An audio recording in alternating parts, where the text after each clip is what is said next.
गुरु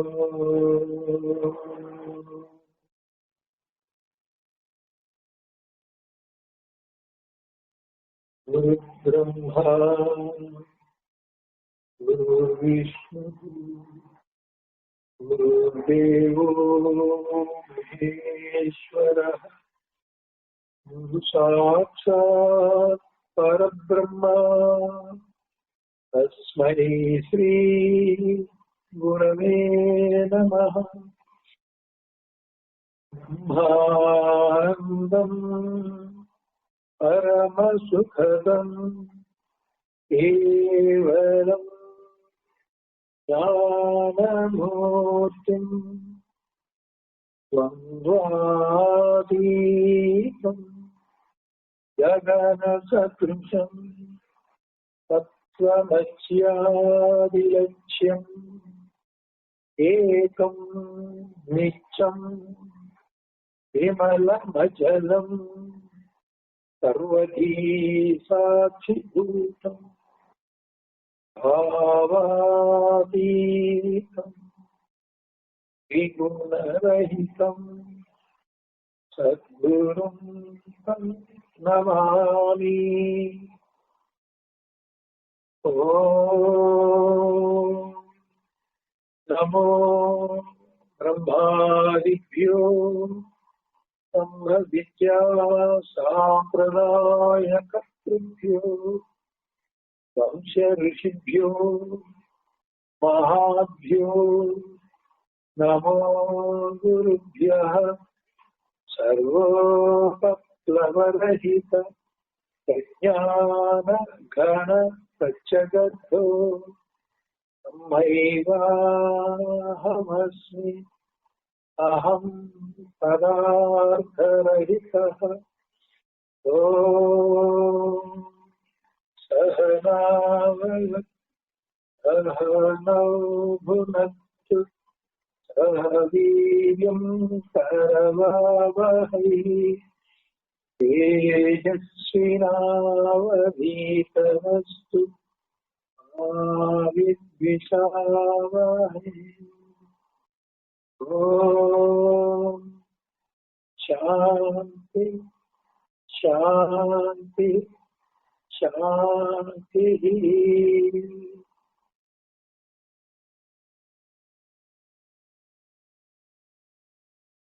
20వ రోజు వివేక చూడాలని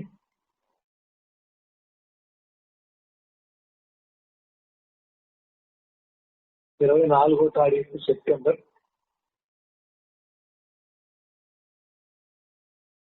49 శ్లోకాలు అయింది. 49వ శ్లోకంలో తాత్పర్యం దగ్గర కొద్దిగా చెప్పి ఆగాము. ఇప్పుడు ఆ తాత్పర్యం పూర్తి చేసి 50కి వెళ్దాం. పేజీ 24. ఓ శిష్యుడా, నీవు యథార్థముగా పరమాత్మ స్వరూపుడవయ్యు అజ్ఞానము వలన అనాత్మ వస్తువులకు దేహాదులతో సంబంధము లేక అనాత్మయకు జీవుడు అను బంధము నీకు కలిగినది. దానిచే సంసారం ఏర్పడినది. కాన ఆ రెంటి యొక్క అనగా ఆత్మ అనాత్మల, జీవాత్మ పరమాత్మల యొక్క స్వరూప విచారణ వివేకముచే కలిగినట్టి తాను స్వయం ప్రకాశమాన బుద్ధముక్త స్వరూపుడే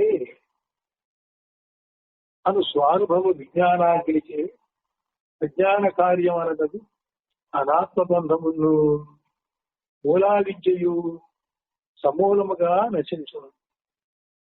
ఈ విషయమున వేదాంతవేత్తలు రజ్జు సర్ప భ్రాంతిని ఉదాహరించుచున్నారు. త్రాడు పామని తలిచినప్పుడే అనేక అనర్థాలు వచ్చి పడుతున్నాయి. అటులగాక తాడును తాడుగా తెలియనప్పుడు ఎలాంటి భయము పుట్టదు. అలాగున అజ్ఞానమనగా తన స్వరూపమును తెలియక పోవడమే. తన స్వరూపమును తెలుసుకొనడం వెంబడే తాను ఆ బుద్ధముక్త స్వరూపుడగుచున్నాడు. ఇదే పరమార్థము. నిన్న చెప్పుకున్నాం. ఓ శిష్యుడా, గత శ్లోకాల్లో శిష్యుడు గురువు గారిని ఆశ్రయించి ఆర్తితో అన్యథా శరణం నాస్తి, మీరే నన్ను రక్షించాలి, నా తపన చల్లార్చాలి, సంసార దావాది నుంచి బయటపడేయాలి అని పది విధాలు ప్రార్థిస్తే అతని యొక్క గురువుని ఆశ్రయించేటువంటి పద్ధతి మొట్టమొదటిగా అతను అడిగినటువంటి ప్రశ్న ఎంతో జిజ్ఞాసతో ఆర్తితో విడుదలవటం కోసం అడిగినట్లుగా గురువుకి తెలిసి ఆ ప్రార్థన నిర్వికల్పంగా ఉన్న గురువుని తాకి ఆయనకి కృప కలిగేలాగా ఆ శిష్యుడు ప్రవర్తిస్తే అప్పుడు గురువు శిష్యుడి వైపు కరుణాకటాక్ష వీక్షణంతో చూసి దాన్ని శిష్యుడిగా అంగీకరిస్తూ ఓ శిష్యుడా అని మొదటిసారి పిలిచాడు. అంతకుముందు ప్రియ శిష్యుడా అన్నాడు. అక్కడ శిష్య అని అర్థం కంటే ప్రియ అనే అర్థం ఎక్కువ. ఇక్కడికి వచ్చేసరికి శిష్యుడా అని పిలిచాడు.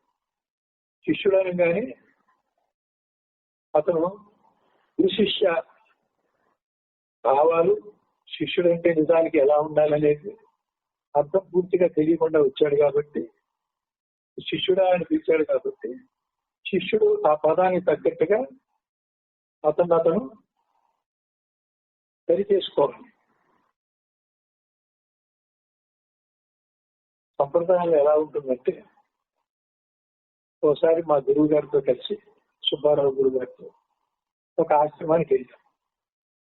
మొత్తం 150 మంది వచ్చాం. వాళ్ళు ఎంత మర్యాద అంటే 150 మందికి వేడి నీళ్లు పెట్టి అందరినీ మర్యాద చేస్తూ పక్క కాలుతో వండుతూనే ఉంది. బకెట్ నీళ్ళు తీసుకొస్తున్నారు, అందిస్తున్నారు. ఆ గురువు గారి యొక్క శిష్యులు చాలా ఆతిథ్యం చేస్తున్నారు, శ్రమ పడుతున్నారు. నేను గురువు గారు పొద్దునే వేరే చోట నుంచి దిగి ఇంతమంది చీను ఉంటే ఎప్పటికయ్యాను, నాకు వేడి లెక్కలేదని బావి దగ్గరికి వెళ్ళి తోడుకొని నీళ్ళు పోసుకుంటున్నాను. అయ్యో తప్పైపోయింది అని పరిస్థితి ఏమిటి అంటే ఆ సుబ్బారావు గురువు గారు కొంచెం కుర్చీలో కూర్చొని సేద తీసుకుంటున్నారు. గురువు గారు స్నానం చెయ్యందే ఆయనకంటే ముందు మీరు స్నానం చేయకూడదు. గురువు గారు భోజనం చేయందే ఆయనకంటే ముందు మీరు భోజనం చేయకూడదు. గురువు గారు నిలబడితే మీరు కూర్చోకూడదు. ఇవన్నీ మీకు తెలియదా అన్నాడు. నేను అలా అనుకోలేదండి, ఓ పని అయిపోతుంది, ఇంతమందికి ఇవన్నీ అయ్యేసరికి చాలా టైం పడుతుంది, వెంటనే గురు పూజలు సత్సంగాలు ఉంటాయి కదా, మీకు బరువు తగ్గిద్దామని. ఏదైనా కానీ కాదు, అదే ఒకవేళ పరిస్థితి ఎత్తి మీ గురువు గారి దగ్గర అనుమతి తీసుకోవాలి. నేను కొంచెం నిదానంగా చేస్తాను, నువ్వు చేసేవయ్యా స్నానం అంటే తప్ప నేను చేయకూడదు. దీన్ని బట్టి ఏమర్థం అవుతుంది?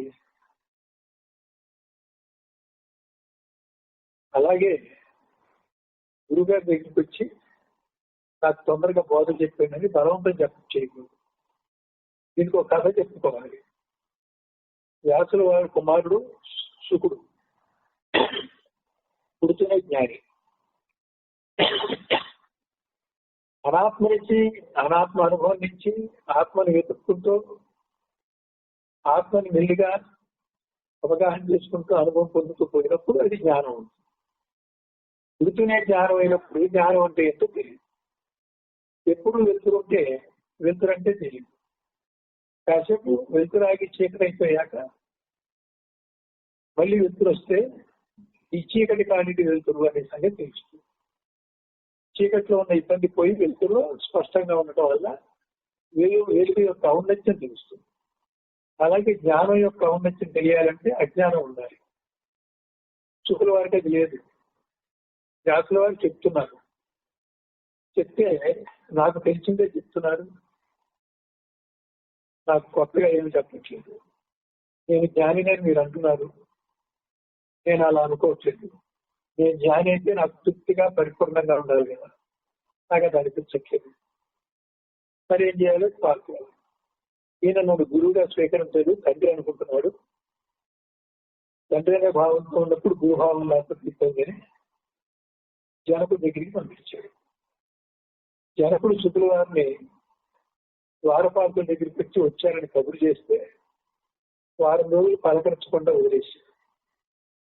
అక్కడ నిరీక్షించాడు. గురుగారి కబురు వెళ్ళిందని ద్వారపాలకులు చెప్పారు. గురుగారు ఆజ్ఞ ఇంకా రాలేదు. వారం అయినా సరే కోపం తెచ్చుకోలేదు, విసుక్కోలేదు, వెనక్కి తిరిగి వెళ్ళలేదు. ఆయన పరీక్ష పెట్టారు. శుక్ల గారికి గురువు పరీక్షలై నెగ్గారు. తెలుసుకొని లోపలికి రండి అన్నారు. లోపలికి రాగానే ముందు ఆయనకు మర్యాదలు చేసి మరొక వారం రోజులు చాలా మంది సేవకులు పెట్టి సకృతులతో భోజనాలు పెట్టి గడిపారు. వారం రోజులైనా సరే జనకుడు నన్ను పలకరించలేదు, మరి నా సంశయం తీర్చలేదు. వారం రోజులు బయట నుంచో పెట్టాడు, వారం రోజులేమో భోజనాలు పెడుతూ కూర్చున్నాడు. నువ్వు ఎవరు అయ్యా, ఎందుకు వచ్చావు, ఏంటని అడగలేదు అని ఎవరైనా బాధపడతారు కదా. ఆయన ఓర్పుగా అలాగే కూర్చున్నాడు. సహజ సహనంగా ఉన్నాడు. ఓర్చుకోవడం అంటే బలంతో ఓర్చుకోవడం కాదు, సహజ సహనంగా క్షమించి ఉన్నాడు. అప్పుడు జనకుడు 14వ రోజు అయిపోయాడు. 15వ రోజు శుక్రవారం దగ్గరికి వచ్చాడు. మా గురువు గారు వ్యాసుల వారు గురుపుత్రులుగా వచ్చారా, మీరు మీకు అతిథి అభ్యాసంతో మేము సత్కారాలు చేస్తాం. నేను మా తండ్రి గారు పంపగా వచ్చిన మాట నిజమే కానీ ఆయన కుమారుడిగా రాలేదు. మీరు గురువు అని నేను శిష్యుడని వచ్చాను. గురుపుత్రుడైతే ఒక రకమైనటువంటి ఆదరణ మర్యాద ఉంటుంది, శిష్యుడు అంటే మరొక రకం పద్ధతి ఉంటుంది. ముందు ఆ ప్రశ్న ఇచ్చాడు ఆయన. నేను శిష్యుడిగానే వచ్చాను అన్నాడు. ఆ రకంగా కథ చాలా ఉంది. కొన్ని పరీక్షలు పెట్టి జ్ఞానం అంటే ఏంటో చెప్పి అప్పటికి తెలియకపోతే గురువు ఉపదేశించి అనుభవాన్ని ప్రవేశపెడతాడు కదా శిష్యుడికి. ఆ రకంగా జనకుడు తన శక్తిని, తన ప్రజ్ఞని, తన అనుభూతిని, ఈ మూడింటిని శుక్రవారి హృదయంలోకి వ్యాపించి నింపాడు. నింపినప్పుడు ఆయనకి పరిపూర్ణమైన తృప్తి కలిగింది. ఇది మోక్షం అంటే అని అప్పుడు తెలుసుకున్నారు. చాలా మందికి జ్ఞానం తెలిసినా తృప్తి లేదు, మోక్షం అంటే ఇంకా రాలేదని అనుకుంటూ ఉంటారు. ఇల్లేముడు అమ్మ కూడా తృప్తి ముక్తి అన్నప్పుడు అక్కడ తీసుకోవాలి తృప్తి. సాధారణంగా భోజనం చేస్తే వచ్చే తృప్తి, నువ్వు అనుకునే జరిగితే వచ్చే తృప్తి కాదు. తృప్తి ముక్తి అన్నప్పుడు జ్ఞానంలో నీకు అనుభవం రాకపోతే, అనుభవంలో నీకు వచ్చినా తృప్తి కలగకపోతే అది మోక్షం కాదు. ఆ స్థితిలో తృప్తి కలిగితేనే మోక్షం. అందుకని అమ్మ తృప్తి ముక్తి అంటే అక్కడ తీసుకోవాలి. అనుభవం కలగానే రోడ్డు మీద ఎడపక్క బోర్డులో ఉంటుంది. దీన్ని బట్టి శిష్యానంగానే శిష్యులు ఎంత ఓర్పుతో సహనంతో గురువు చెప్పేదాకా వేచి ఉండి గురువుని తొందర పెట్టకుండా, విసుక్కోకుండా, ఒకవేళ వెనక్కి తిరిగి వెళ్తే ఆ రోజుల్లో పోనీ అంటున్నారు. పాపం వాళ్ళ గురువులు వీళ్ళు అజ్ఞానంతో అలా ఉన్నారు, పర్వాలేదు, మన దగ్గర ఉంచుకొని కాస్త శిక్షణ ఇచ్చి దారికి తగ్గాలి అనుకుని ఇవన్నీ క్షమిస్తూ పోతున్నారు గురువు గారు. మన తప్పు కాదు, మనకి ఏ అజ్ఞాన బంధం అయితే ఉందో ఆ అజ్ఞానం యొక్క తప్పే కానీ అందరూ మంచివాళ్ళే.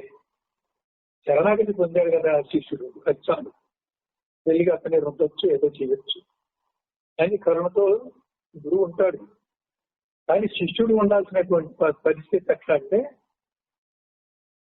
తొందర పెట్టకూడదు, నిరీక్షించాలి, విసుక్కోకూడదు, వెనక్కి తిరిగి వెళ్ళకూడదు. మనం చదువుకున్నాం శనకం దాకా, కొట్టిది తిట్టిది శ్రమను పెట్టిది వెడలాన్ని పెట్టిది అన్నట్టుగా నడబెట్టి బయట గెలిచినా కానీ చావైనా పెళ్ళైనా నీతోటేనే గురుపాదాలు పట్టుకొని వదలకుండా ఉంటే అలా ఉండాలి శిష్యుడు. అలా ఉన్నాడుట ఆ దేశిక వరియని యొక్క ఆశ్రయించినటువంటి శిష్యుడు. అందుకని మెచ్చి బోధంతా నీకు గుప్పిస్తాను, కుమ్మరిస్తాను అని కందార్థం నేను చదువుకున్నాను.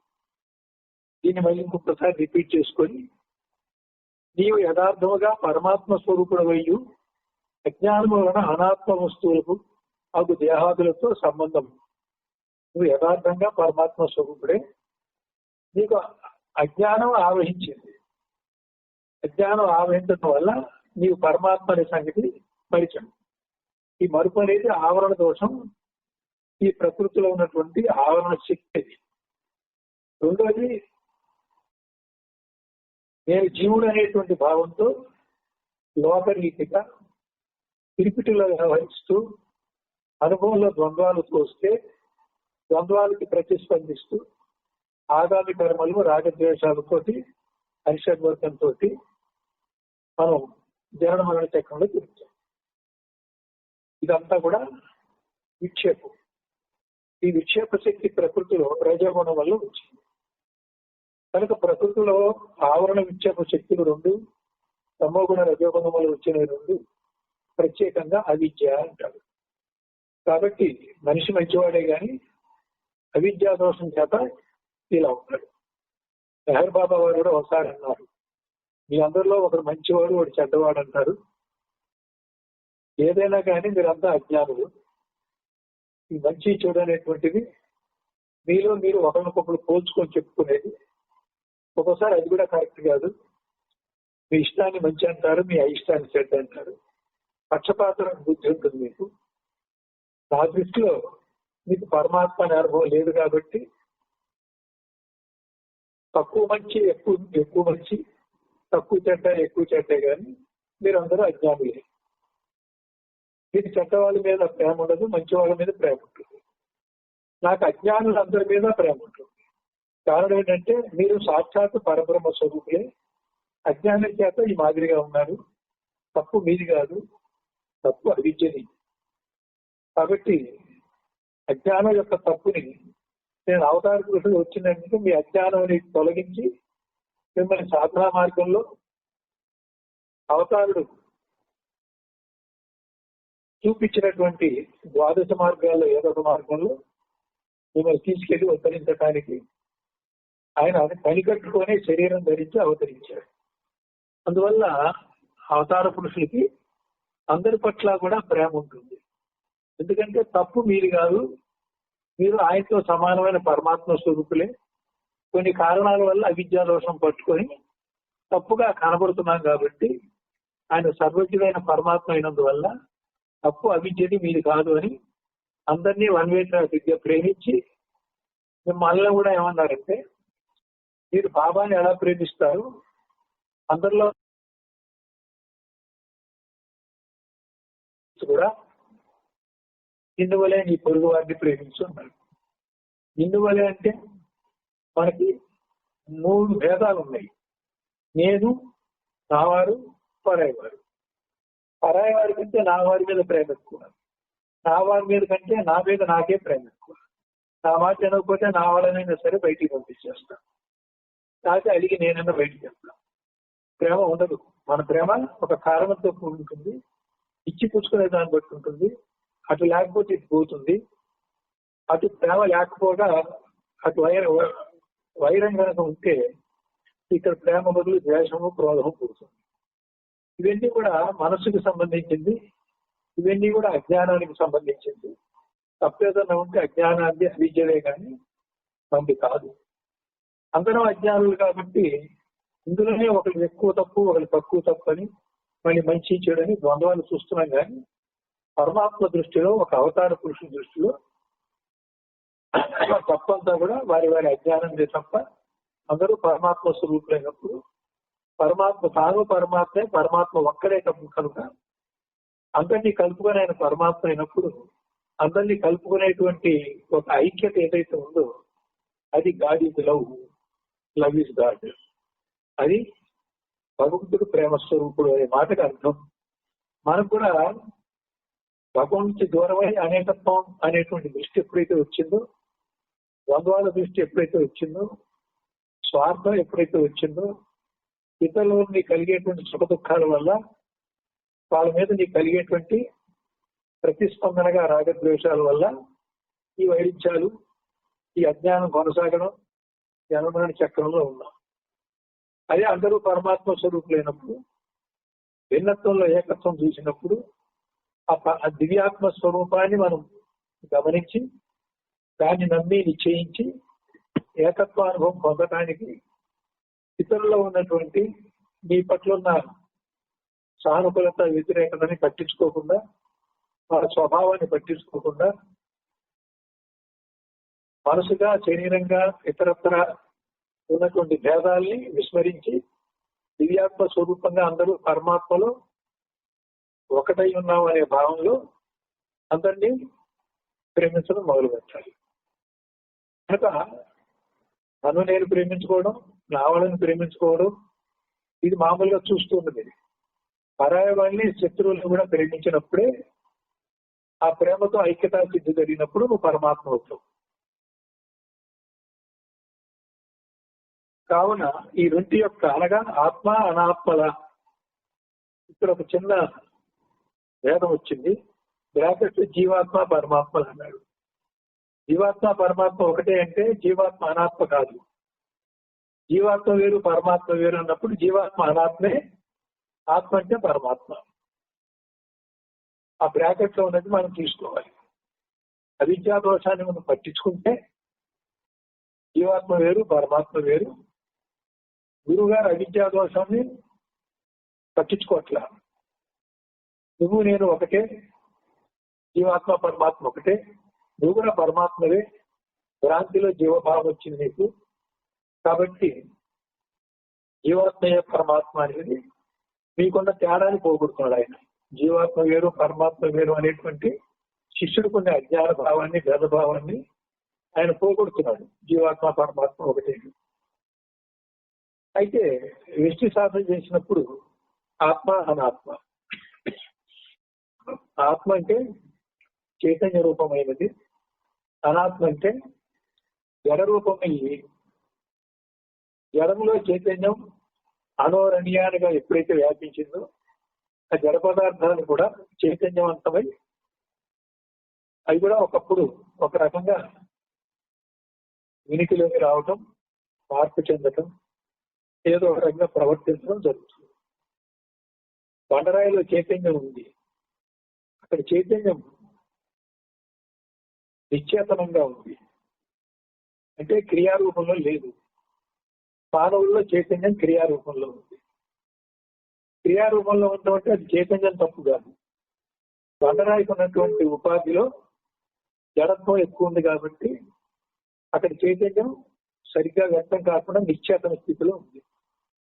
అదే వృక్షాలు, క్రిమికీటకాలు, జలచరాలు, వాయుచరాలు, జంతువుల దగ్గరికి వచ్చేసరికి అవి కొంచెం చెలిస్తున్నాయి, వాటిలో ప్రాణం మనసు వ్యక్తమైనవి. దానివల్ల ఆ చలనాలకి అందులో వ్యాపించినటువంటి చైతన్యమే కారణం. ఇక్కడ కూడా ప్రాణం పుట్టి ప్రాణ చైతన్యంగా కదిలికి వచ్చింది, మనసు పుట్టి ఆ మానసికమైనటువంటి ఆలోచనలు క్రియల ద్వారా ఆ మనసుకు పట్టిన తమోగుణ రజోగుణాల వల్ల ఆ కదలికలన్నీ కూడా ఈ మనసు యొక్క ధర్మాన్ని బట్టి చైతన్యం అందులో సత్తా మాత్రంగా ఉంటే ఈ చలనాలు మనసుకే కానీ చైతన్యానికి కాదు. అక్కడ చైతన్యం అక్కడ కూడా ఉన్నట్లే ఉంది. చైతన్యం యొక్క సత్తాలోనే రాయి దగ్గర ఆ సత్తాన్ని తక్కువ తీసుకుంటున్నాయి, క్రిమికీటకాలు ఎక్కువ తీసుకుంటున్నాయి, పశుపక్షాలు ఇంకా ఎక్కువ తీసుకుంటున్నాయి. తీసుకోవడం అంటే వాటికి ఏర్పడినటువంటి ప్రాణ మనస్సులు బుద్ధి ఇవన్నీ కొంచెం యాక్టివ్ గా ఉండగలిగినటువంటి లక్షణం ఉంటే ఆ సత్తా వల్ల ఇది యాక్టివ్ గా ఉంటున్నాయి. రాయిలో యాక్టివిటీ లేదు కాబట్టి అక్కడ చైతన్యం ఉన్నా కానీ ఈ యాక్టివిటీ ఆ చైతన్య సత్తా కదిలే దాని మీద అది పనిచేసినప్పుడు కదులుతుంది, కదలని దాని మీద పనిచేసినప్పుడు అది కదలదు. దాని యొక్క ప్రభావం అది వేరే విధంగా ఉంటుంది. కాబట్టి చైతన్యం కానిదంతా అనాత్మ. ఇంకో రకంగా చెప్పాలంటే ఆత్మ అంటే చిత్తు, అనాత్మ అంటే జడం. దీని విచారణ తర్వాత మళ్ళీ మనకు వస్తుంది. శరీర ప్రాణ మనస్సులన్నీ కూడా జడము, అనాత్మ. ఆత్మ ఒక్కటే మనలో ఉందో లేదో కనబడదు అజ్ఞానికి. కాకపోతే దాని యొక్క ప్రభావం నేను మీద ఉంది. నేను నేను అనేటువంటి స్పృహ ఉంది. నేనికి విషయ జ్ఞానం ఉంది. నేనికి ఆలోచన, ఊహలు, అనుభవాలు ఉన్నాయి. ఇక మనసుకి లేవా అనొచ్చు. మనసుకు కూడా ఉన్నాయి. నేనికేమో స్వయంగా ఉన్నాయి. మనసుకేమో మనసులో వ్యాపించిన చైతన్య కారణంగా మనసు కదులుతుంది. మనసులో వ్యాపించిన ప్రజ్ఞ కారణంగా మనసు విషయ జ్ఞానాన్ని స్వీకరిస్తుంది. అక్కడ తేడా అది. మనసు కూడా జడమైనప్పటికీ ఆ మనసులో ఉన్న చైతన్యం యొక్క సత్తాతో మనసు దాని ధర్మం శోకమోహాలుగా అది ప్రవర్తిస్తుంది. మనసు యొక్క ధర్మం ఆలోచనలు ఊహలుగా అది వర్తిస్తుంది. మనసు యొక్క ధర్మము ద్వంద్వాలు, సుఖ దుఃఖాలు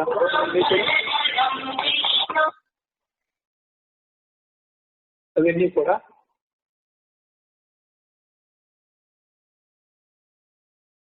మనిషి యొక్క లక్షణాలు చైతన్య యొక్క సత్తాతో వాటి జడ కాబట్టి ఒక ధర్మాలు అంతర్గతంగా ఉంటే చైతన్య సత్తాతో ప్రకటించబడుతున్నాయి.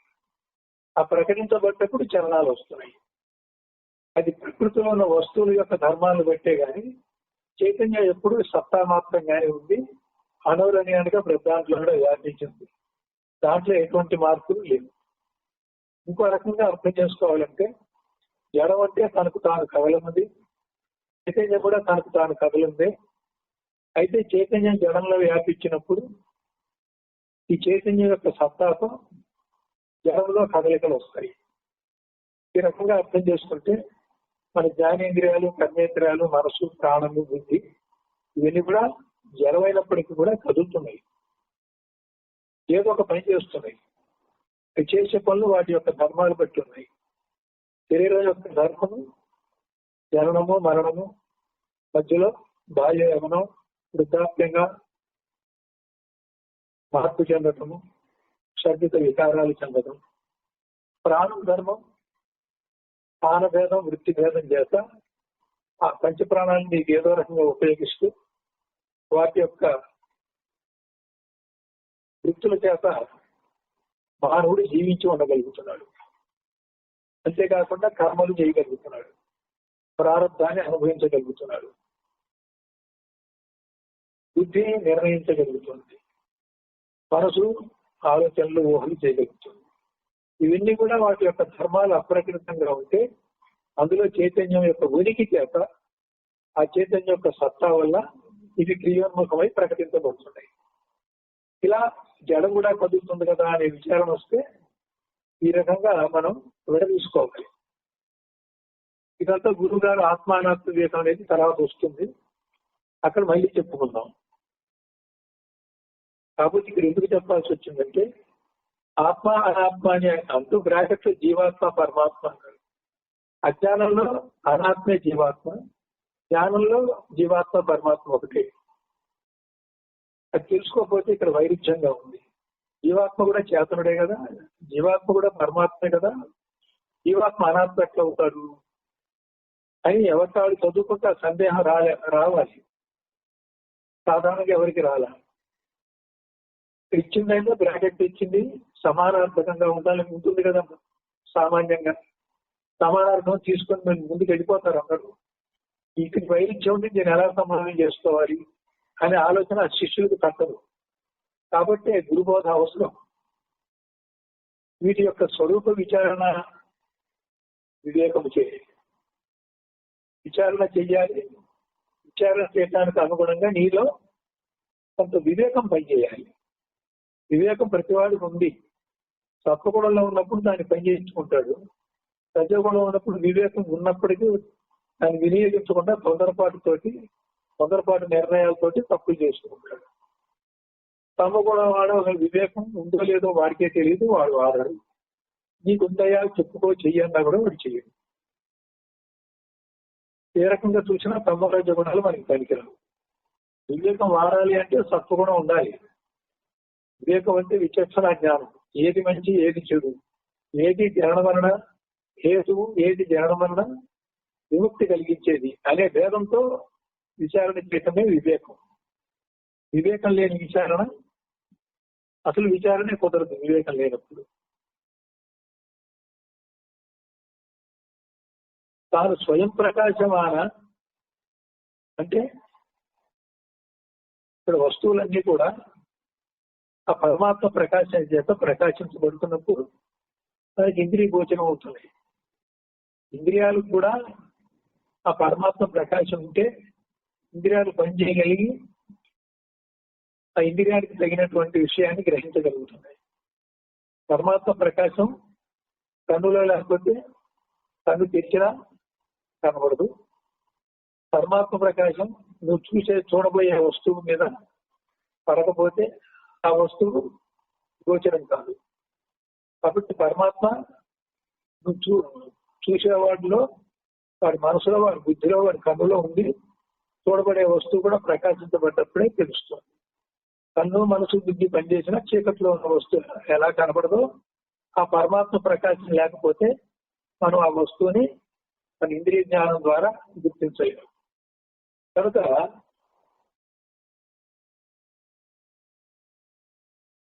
ఇక పరమాత్మకి నీ కన్నుని ప్రకాశింపజేసేది నీ మనసు, మనసుని ప్రకాశింపజేసేది నీ బుద్ధి, బుద్ధిని ప్రకాశింపజేసేది నీలో ఉన్న సాక్షి, ఈ సాక్షిని ప్రకాశింపజేసేది అంతరాత్మ, అంతరాత్మను ప్రకాశింపజేసేది ఆత్మ ప్రకాశం. ఆత్మ ప్రకాశం నీలో మాత్రమే ఉన్నంత వరకు దృష్టిగా ఆలోచిస్తున్నాం. పరమాత్మ అందరిలోనూ ఉన్నాడంటే అన్ని ఆత్మలు కలిపి ఒకే పరమాత్మగా ఉన్నాయి. ఈ రకంగా కనుక ఆలోచిస్తే ఆ పరమాత్మ మళ్ళీ ఎవరి చేత ప్రకాశించబడుతున్నాడు అంటే ఇక ఆ పైన ఏమీ లేదు. ఆ పరమాత్మ స్వయం ప్రకాశమే, ఆ పరమాత్మ ప్రకాశ రూపమే, ప్రకాశమే తానైన వాడే ఆ పరమాత్మ. ఒక దీపాన్ని మనం ఇంకో దీపంతో ముట్టించాం. ఆ దీపంలో ఎవరు ముట్టించారు? దాన్ని ఇంకో దీపంతో ముట్టించాం. ఆ దీపాన్ని ఎవరు ముట్టించారు? ఇలా వెళ్తుంటే చక్ర దోషం అంటారు దీన్ని. ప్రతి దీపం ముట్టిస్తే కానీ వెలగదు అన్నప్పుడు అసలు దీపాలు ఉండడానికి వీల్లేదు. రాత్రి మూలానికి వెళ్తే ఏదో ఒక దీపం ముట్టించకుండా ఉండాలి. స్వయం ప్రకాశ దీపం ఉండాల్సిందే. ఇప్పుడు సూర్యుడు ప్రకాశిస్తున్నాడు, చంద్రుడు వెన్నెల కాస్తున్నాడు. సూర్యప్రకాశం చంద్రుడి మీద పడకపోతే వెన్నెల్లి. మరి సూర్యుడు ఎవరు ప్రకాశింపజేస్తున్నాడు? ఆ సూర్యుని ప్రకాశింపజేసేది, ఆ నక్షత్రాన్ని ప్రకాశింపజేసేది, సర్వలోకాలు సర్వముని ప్రకాశింపజేసేటువంటి ప్రకాశం ఏదైతే ఉందో అది పరమాత్మ. ఆ పరమాత్మను ప్రకాశింపజేసేవాడు ఎవరు? ఆయనది స్వప్రకాశమే. ఆయనే ప్రకాశ స్వరూపం. ఆయన ఎప్పుడూ శాశ్వతంగా ఉండేటువంటి ప్రకాశ లక్షణంతో ఉన్నవాడు. ఆయన ప్రకాశించేటువంటి పరమాత్మ ఇంకొక లేదు. అలా నిర్ణయం అన్నమాట. దాన్ని బట్టి తాను స్వయం ప్రకాశం మాన, పరమాత్మ స్వయం ప్రకాశమానుడే. శిష్యుని అంటున్నాడు, నీవు స్వయం ప్రకాశమాన బుద్ధ ముక్త స్వరూపుడే. పరమాత్మ అయితే జ్ఞాన స్వరూపుడు, నిత్యముక్త స్వరూపుడు. మనం జీవభావంలో అజ్ఞానం ఉన్నాం కాబట్టి మనం బద్ధులము, మనకి బంధం ఉంది అనేటువంటి భ్రాంతి ఉంది కాబట్టి మనం జ్ఞానం కోసం ప్రయత్నం చేయాలి, ముక్తి కోసం ప్రయత్నం చేయాలి. చిట్ట చివరిలో జ్ఞానం కలుగుతుంది, అనుభవం అప్రోక్షానుభవం అవుతుంది. దాన్నే ముక్తి అంటాం. ఎంతో చేస్తే కానీ రాలేదు మనం అనుకుంటాం. కానీ పరమాత్మ ఏమీ చేయకుండా పరమాత్మగా శాశ్వతంగా ఉండి ఏ కాలంలో పరమాత్మ జీవుడు అవ్వలేదు, పరమాత్మకి అజ్ఞానం లేదు, పరమాత్మకి బంధం లేదు, పరమాత్మ మోక్షం కోసం ప్రయత్నం చేయలేదు. ఆయన నిత్య బుద్ధ నిత్య ముక్త స్వరూపుడు. అయితే మన లక్ష్యం నువ్వే ఆ పరమాత్మ అయినప్పుడు నీ లక్ష్యం కూడా నిత్య బుద్ధ ముక్త స్వరూప జ్ఞానం. ఆ స్వరూప స్థితి నీకు కలగాలి. గురువు అది ముందే చెప్తాడు, అదే అయ్యున్నాను కాబట్టి అజ్ఞానంలో ఉంది కాబట్టి సాధన చేసి అది అయ్యున్నానని తెలియాలి. అంతకంటే ఇంకేం లేదు. నేను చెప్పిన సన్యాసి కథలో ఆ సన్యాసి పెంచుకున్నటువంటి బిడ్డ సన్యాసి బిడ్డనే అనుకున్నాడు. తర్వాత తాను రాజు బిడ్డని తెలిసింది, కొన్ని రుజువుతో నమ్మాడు. కాబట్టి నేను ఎప్పుడు రాజు బిడ్డనే అన్నాడు. ఎప్పుడు రాజు బిడ్డ అంటే వాడు నిత్య బుద్ధ ముక్త స్వరూపుడు. కానీ వాడు రాజు బిడ్డ అని తెలియకముందు అజ్ఞానంలో రాజు అవ్వాలి అనుకున్నాడు అనుకోండి, వాడు ఎంతో ప్రయత్నం చేస్తే కానీ కాదు. సన్యాసి బిడ్డ రాజు అవ్వాలంటే ఎంత సాధన చేసినా కానీ ఒక్కొక్కడు ఎవరికో ఒక అవ్వచ్చు, ఒక రాజు అవ్వచ్చు. అది అదృష్టం అన్నమాట. అదే అయి ఉన్నవాడు అదే అవటం కదా కష్టం ఉంది. రాజు అయిన వాడు రాజు అవటం కష్టమే ఉంది. బ్రహ్మ అయిన వాడు బ్రహ్మ అవటం కష్టమైంది. అజ్ఞానంలో కాదు కానీ జ్ఞానం వస్తే వాడు అదే అయ్యి ఉన్నాడుగా. కాబట్టి అవటం అనేది లేదు. అయ్యున్నది మరిచాడు. జ్ఞాపకం రాగానే అయ్యున్నదే అయ్యున్నది. అయ్యున్నది అనేటువంటి పదం చాలా గొప్ప పదం. దక్షిణామూర్తి శ్లోకంలో కూడా ప్రత్యభిజ్ఞానతే అని ఉంది. జ్ఞా అంటే జ్ఞానం, అభిజ్ఞ అంటే నీవైన జ్ఞానం, అభి అంటే సెల్ఫ్, నేనైన జ్ఞానం. ప్రత్యభిజ్ఞ అంటే నువ్వు అజ్ఞానంలో నేనైన జ్ఞానం కోసం నువ్వు ప్రయత్నం చేసావు కానీ నువ్వు ముందే నేనైన జ్ఞాన స్వరూపుడివి. అది ప్రత్యభిజ్ఞ అంటే అయిన వాడే అవుతున్నాడు. అజ్ఞానం చేత కొంతకాలం భ్రాంతిలో అన్నప్పటికీ కూడా నువ్వు అయ్యే ఉన్నావు. నువ్వు కొత్తగా అయ్యిందేం లేదు. పోయింది అజ్ఞానం అంతే, పోయింది భ్రాంతి. ఎవరికి అయ్యున్నవాడే అయ్యున్నాడు. ప్రతి అది జ్ఞ అని మూడు చిన్న మాటలు వేసి ప్రత్యభిజ్ఞ జాయతే, విజ్ఞాయితే అంటే అయ్యున్నవాడే అయ్యున్నాడు అని చెప్పడం. ఎట్లా ఇంకా ఆ శ్లోకంకి వెళ్తే తక్కువ వెళ్తాం కాసేపు. సూర్యుడికి చంద్రుడికి రాహుగ్రహం పట్టింది. సూర్యప్రకాశం చంద్రప్రకాశం కనబడకుండా పోయింది. మళ్ళీ గ్రహణం వీడింది. మళ్ళీ ఆ సూర్యుడే ఆ చంద్రుడే కనబడ్డాడు కానీ కొత్త సూర్యుడు కొత్త చంద్రుడు కనబడలేదుగా. అలాగే రాత్రి సూర్యాస్తమయం అయింది. తెల్లారి మళ్ళీ సూర్యోదయం అయింది. రోజుకో కొత్త సూర్యుడు వస్తున్నాడా, నిన్నటి సూర్యుడే వస్తున్నాడా? ప్రబోధ సమయం స్వాత్మానమేమా అద్వయం అన్నాడు. ప్రబోధ సమయం అంటే తెల్లవారితే మళ్ళీ ఆ సూర్యుడే వస్తున్నాడు. ఆ సూర్యోదయం ఉంటుంది. ఎన్ని సూర్యోదయాలైనా సూర్యుడు ఒక్కడే. నీకు కనబడటం కనబడటంలో తేడా. అంటే ఇక్కడ అర్థం ఏంటి? జ్ఞానం అజ్ఞాన భేదమే కానీ ఆ వస్తువు ఎప్పుడు ఉంది, ఎప్పుడు అద్వయంగా ఉంది, ఎప్పుడు ఒకటిగానే ఉంది. ఎప్పుడు కూడా దానికి అజ్ఞానం కానీ బంధం కానీ కాలేదు. అయితే ఏంటంటే కొన్ని కారణాల వల్ల నీకు అవిద్యా దోషం పట్టుకుంది. అజ్ఞాన బంధం దేహం నేననే తాదాత్మత బంధం వచ్చింది. నేను జీవుడే కదా, నేను పరమాత్మ ఎట్లా అయ్యాను అన్నావు. అటువంటి శిష్యుడు గురువు దగ్గరికి తపనతో రాగానే మొట్టమొదటి మాట ఏం చెప్పాడు? నువ్వు బ్రహ్మవే, నువ్వు పరమాత్మవే, కాకపోతే తెలుసుకో అంతే. ఈ తెలుసుకోవడం అజ్ఞానం ఉంది కాబట్టి తెలుసుకోవాలి, భ్రాంతి ఉంది కాబట్టి తెలుసుకోవాలి. లేకపోతే తెలుసుకోవాల్సిన పని ఏముంది? నువ్వు అదే అయ్యి ఉంటే నీకు జ్ఞానంతో పని లేదు, శాస్త్రంతో పని లేదు, గురువుతో పని లేదు. అది కాలేదని అజ్ఞానం వస్తేనే భ్రాంతి నుంచి విడుదల అవ్వడానికి వెండి కావాల్సి వచ్చింది. అను స్వానుభవం విజ్ఞాన అగ్ని చేత, అగ్నిని ఎందుకు వాడాడంటే అజ్ఞానంలో ఇంత సంచిత రాశి చూస్తుంది. అజ్ఞానం లేనిది, సంచిత రాశి కూడా లేనిదే. జ్ఞానం కలిగింది. పరమాత్మ స్వరూపం అయినప్పుడు పరమాత్మతో రెండోది లేదు కాబట్టి ఎన్నో వచ్చినాయి, ఎన్నో జరిగినాయి. దాంతో పాపాలు పుణ్యాలు సంచిత కర్మలు వచ్చినాయి. ఇంకెక్కడున్నాయి? పరమాత్మ కంటే రెండో వస్తువే లేదు. అటువంటి రెండవ వస్తువే లేదు అనేటువంటిది స్వానుభవ జ్ఞానం నీకు ఎప్పుడైందో, నువ్వు అటువంటి పరమాత్మ అయినప్పుడు, పరమాత్మ నిత్యబుద్ధ ముక్త స్వరూపం అయినప్పుడు నీకు అజ్ఞాన కార్యం ఎక్కడిది? నీకు సంచిత కర్మరాశి ఎక్కడిది? కాబట్టి ఇటువంటి జ్ఞానం అనే అగ్ని చేత సంచిత కర్మరాశి దగ్ధం అవుతుంది. ఆ సంచిత కర్మరాశి అజ్ఞానం వల్ల వచ్చింది కాబట్టి జ్ఞానం వల్ల అజ్ఞానం ఉండదు. ఒక ఎంత చీకటి ఉన్నా ఒక లైట్ వేయంగానే అక్కడ చీకటి పోయి చీకటంతా పటాపంచలి అంతా విలువ రూపంగా ఉంటుంది. అదే ఆ చీకటి అది 4 సంవత్సరాల పాటు మూసేసావు. అయినా కానీ ఒక్క లైట్ వేయంగానే, ఒకరోజు మూసినా 4 సంవత్సరాలు మూసినా లైట్ వేయంగానే తక్షణం అది ప్రకాశం అయింది. కాబట్టి శిష్యుడు ఎంతకాలం ఎన్ని జన్మల నుంచి అజ్ఞానంలో ఉన్నా ఆ జ్ఞాన ప్రకాశం వెలుగు పెరిగినప్పుడు తక్షణమే అతను జ్ఞాన స్వరూపుడు అవుతాడు. వాడు కొంతమంది శిష్యులు సాధకులు వెంటనే జ్ఞాన స్వరూపులు అవుతున్నారు. కొంతమంది కొంత టైం ఎక్కువ తీసుకొని జ్ఞానం. అంటే అక్కడ లైట్ వేయటమే ఆలస్యం, కానీ ఎంతకాలం నుంచి అజ్ఞానం ఉంది చీకటి ఉంది అనేది అక్కడ లెక్కలోది కాదు. లైట్ వెలగంగానే చీకటి పోయినట్టుగా జ్ఞానం ఇవ్వగానే వాళ్ళకి అజ్ఞానం ఉండదు.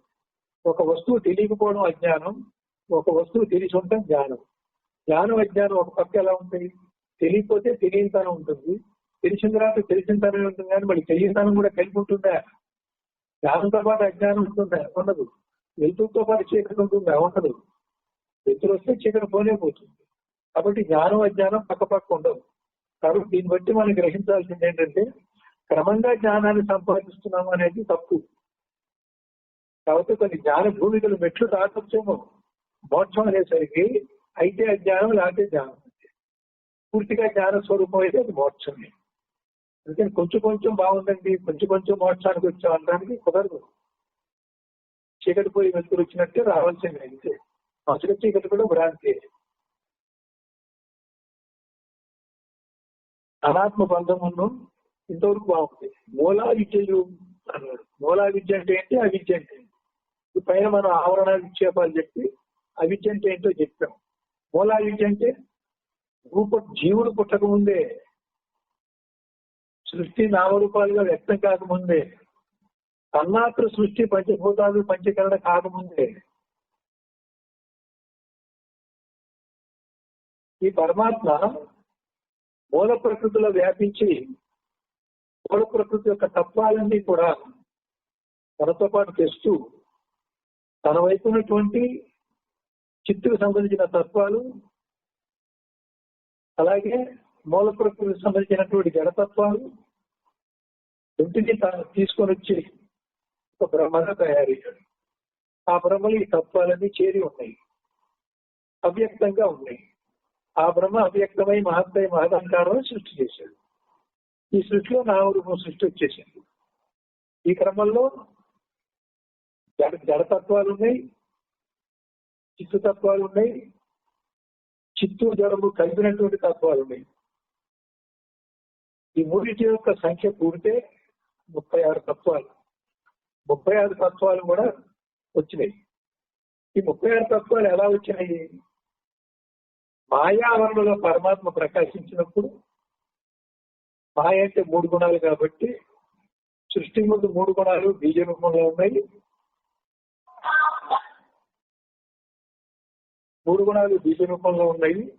మాయలోనేమో మహత్తు దగ్గర బ్రహ్మణో అవ్యక్తో మహత్తు దగ్గర మాయ 3 గుణాలు సమానంగా ఉన్నాయి. తర్వాత సత్వగుణం విజృంభిస్తూ ప్రతిబింబ స్వరూపుడే ఈశ్వరుడు, సమరజ గుణాలు విజృంభిస్తే నయనసత్వ మాయా ప్రతిబింబంగా, అవిద్యా ప్రతిబింబంగా జీవులు వచ్చారు. ఆ మొట్టమొదటి 3 గుణాలు బీజ రూపంలో ఉంటే మూల ప్రకృతి నుంచి 36 తత్వాలు వరుస క్రమం ఎలా వచ్చాయో వెనక్కి అక్కడ దాకా విచారణ చేస్తే ఈ మూలా విద్య కారణం. సృష్టికి కారణం మూలా విద్యతో ప్రారంభమైంది. అంటే 3 గుణాలు బీజ రూపంలో ఉన్నప్పుడు కారణమైంది. ఈ 3 గుణాలు బీజ రూపంలో ఉన్నదంటే ఇంకా చెప్పాలి. కామకళా విలాసంలో మండల శ్రేయం చెప్పి, శుక్ల బిందువు రక్త బిందువు చెప్పి అక్కడ 3 గుణాలు కూడా చెప్పడం జరిగింది.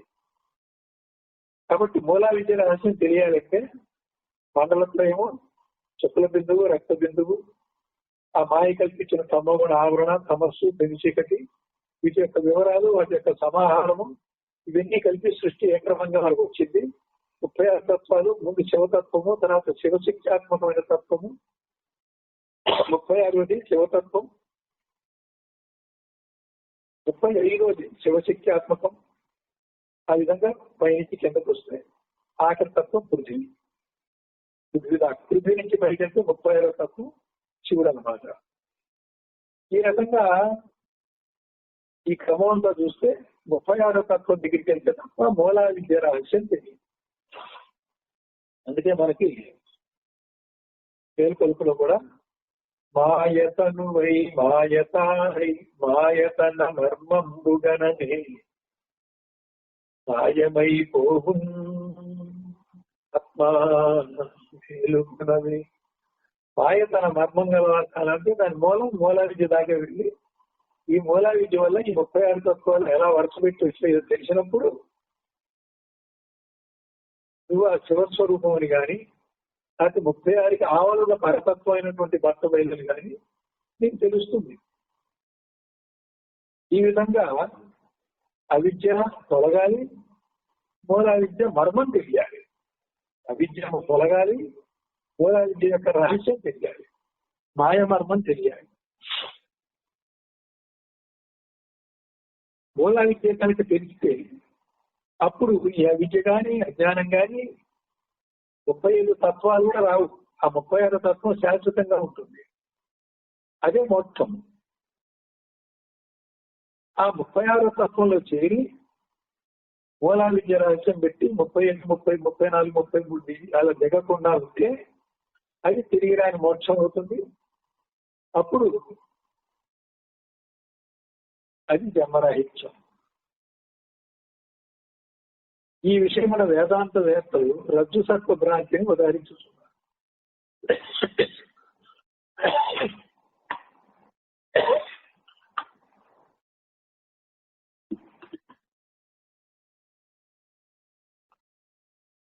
రజ్జు అంటే తాడు, సర్పం అంటే పాము.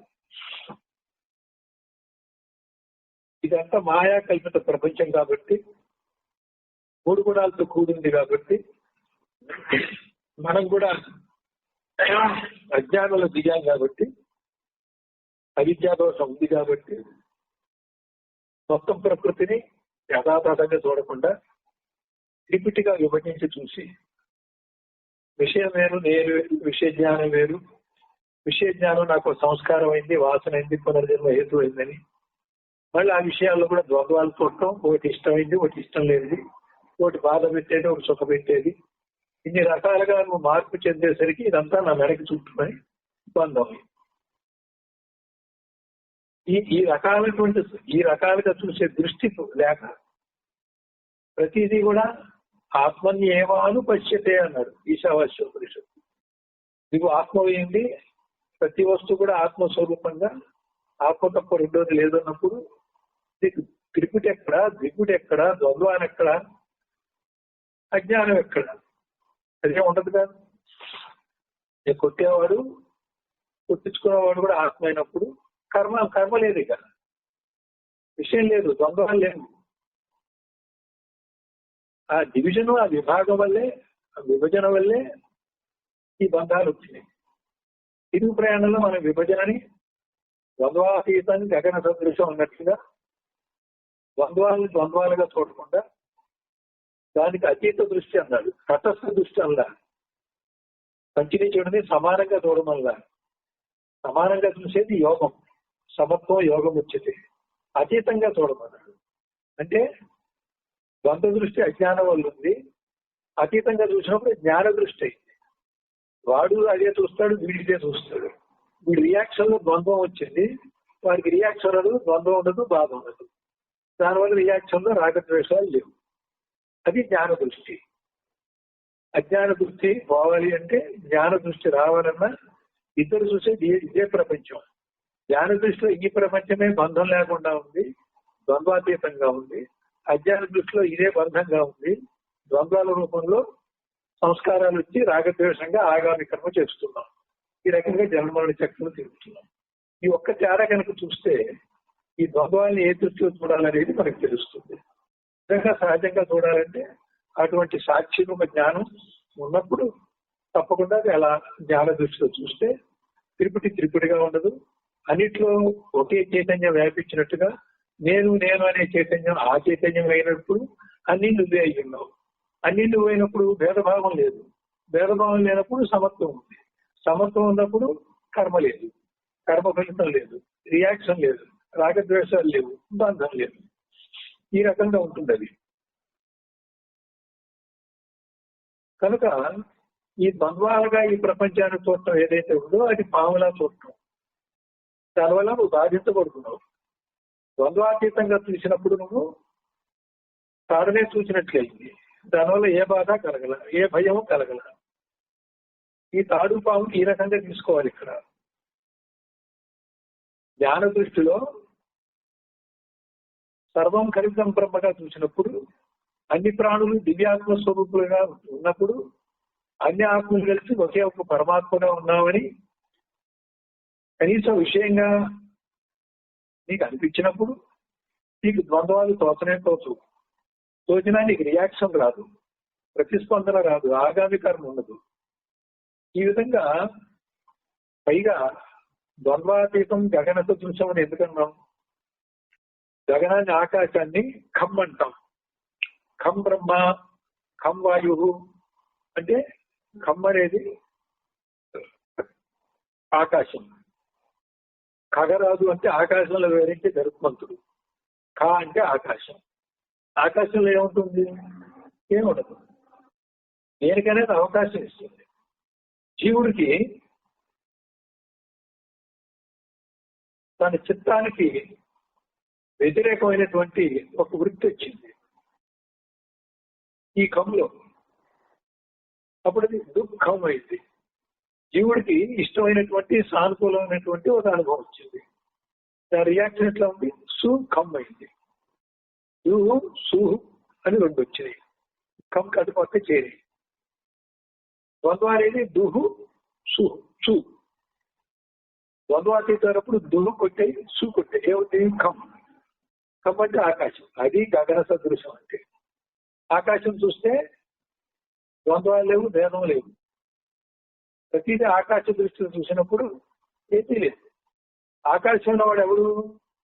ఆకాశం అవకాశం ఇస్తే సుఖ దుఃఖాలు వచ్చినాయి. నువ్వే ఆకాశం అయినప్పుడు నువ్వు అవకాశం ఇస్తేనే నీకు సుఖం దుఃఖం. నువ్వు అవకాశం ఇవ్వవనుకో సుఖ దుఃఖాలు లేవు. అది ద్వంద్వాతీతం అంటే. అది గగన సదృశం అంటే. తాడును పామని తలిచినప్పుడే కదా అనేక అనర్థాలు జరుగుతున్నాయి. అట్లా కాక తాడును తాడుగా చూస్తే అన్ని బొమ్మల్లో కూడా అదే పంచదార ఉందనేటువంటిది తెచ్చినప్పుడు బొమ్మల యొక్క చిన్న పెద్ద రంగు తేడా, బొమ్మల్లో తేడా, పంచదార బొమ్మలు ఇవన్నీ మనం గమనించాం. తినగలిగినంత ఒక బొమ్మలో ఉన్న స్వీట్ని గ్రహిస్తాం, ఆ రసానుభూతి చెందుతాం. ఇంకా తృప్తిగా వెంట మరొక బొమ్మ కూడా తింటాం. అన్ని బొమ్మలు అదే తీపి కదా. పంచదార చిలక తిన్నా, పంచదార నెమలి తిన్నా, పంచదార కుందేలు తిన్నా, అది తెలుపున్నా, ఆకుపచ్చగా ఉన్నా, పసుపచ్చగా ఉన్నా రుచి మాత్రం తీపేగా. అలాగే నామరూప జగత్తులో ప్రతి దాంట్లో కూడా ఆ బ్రహ్మ వస్తువే రసం ఉన్నది. అది అనుభవించేవాడికి రసంగా ఉంది. రసం వైసహ అన్నారు. కాబట్టి ప్రతి దాంట్లో కూడా ఆ బ్రహ్మానంద రసం ఉన్నది. అనుభవం పొందేవారికి ప్రతి వస్తువులు కూడా బ్రహ్మానందమే అనుభవంగా ఉంది. అనుభవానికి పోకపోతే మాత్రం నామరూపం తేడా వచ్చింది.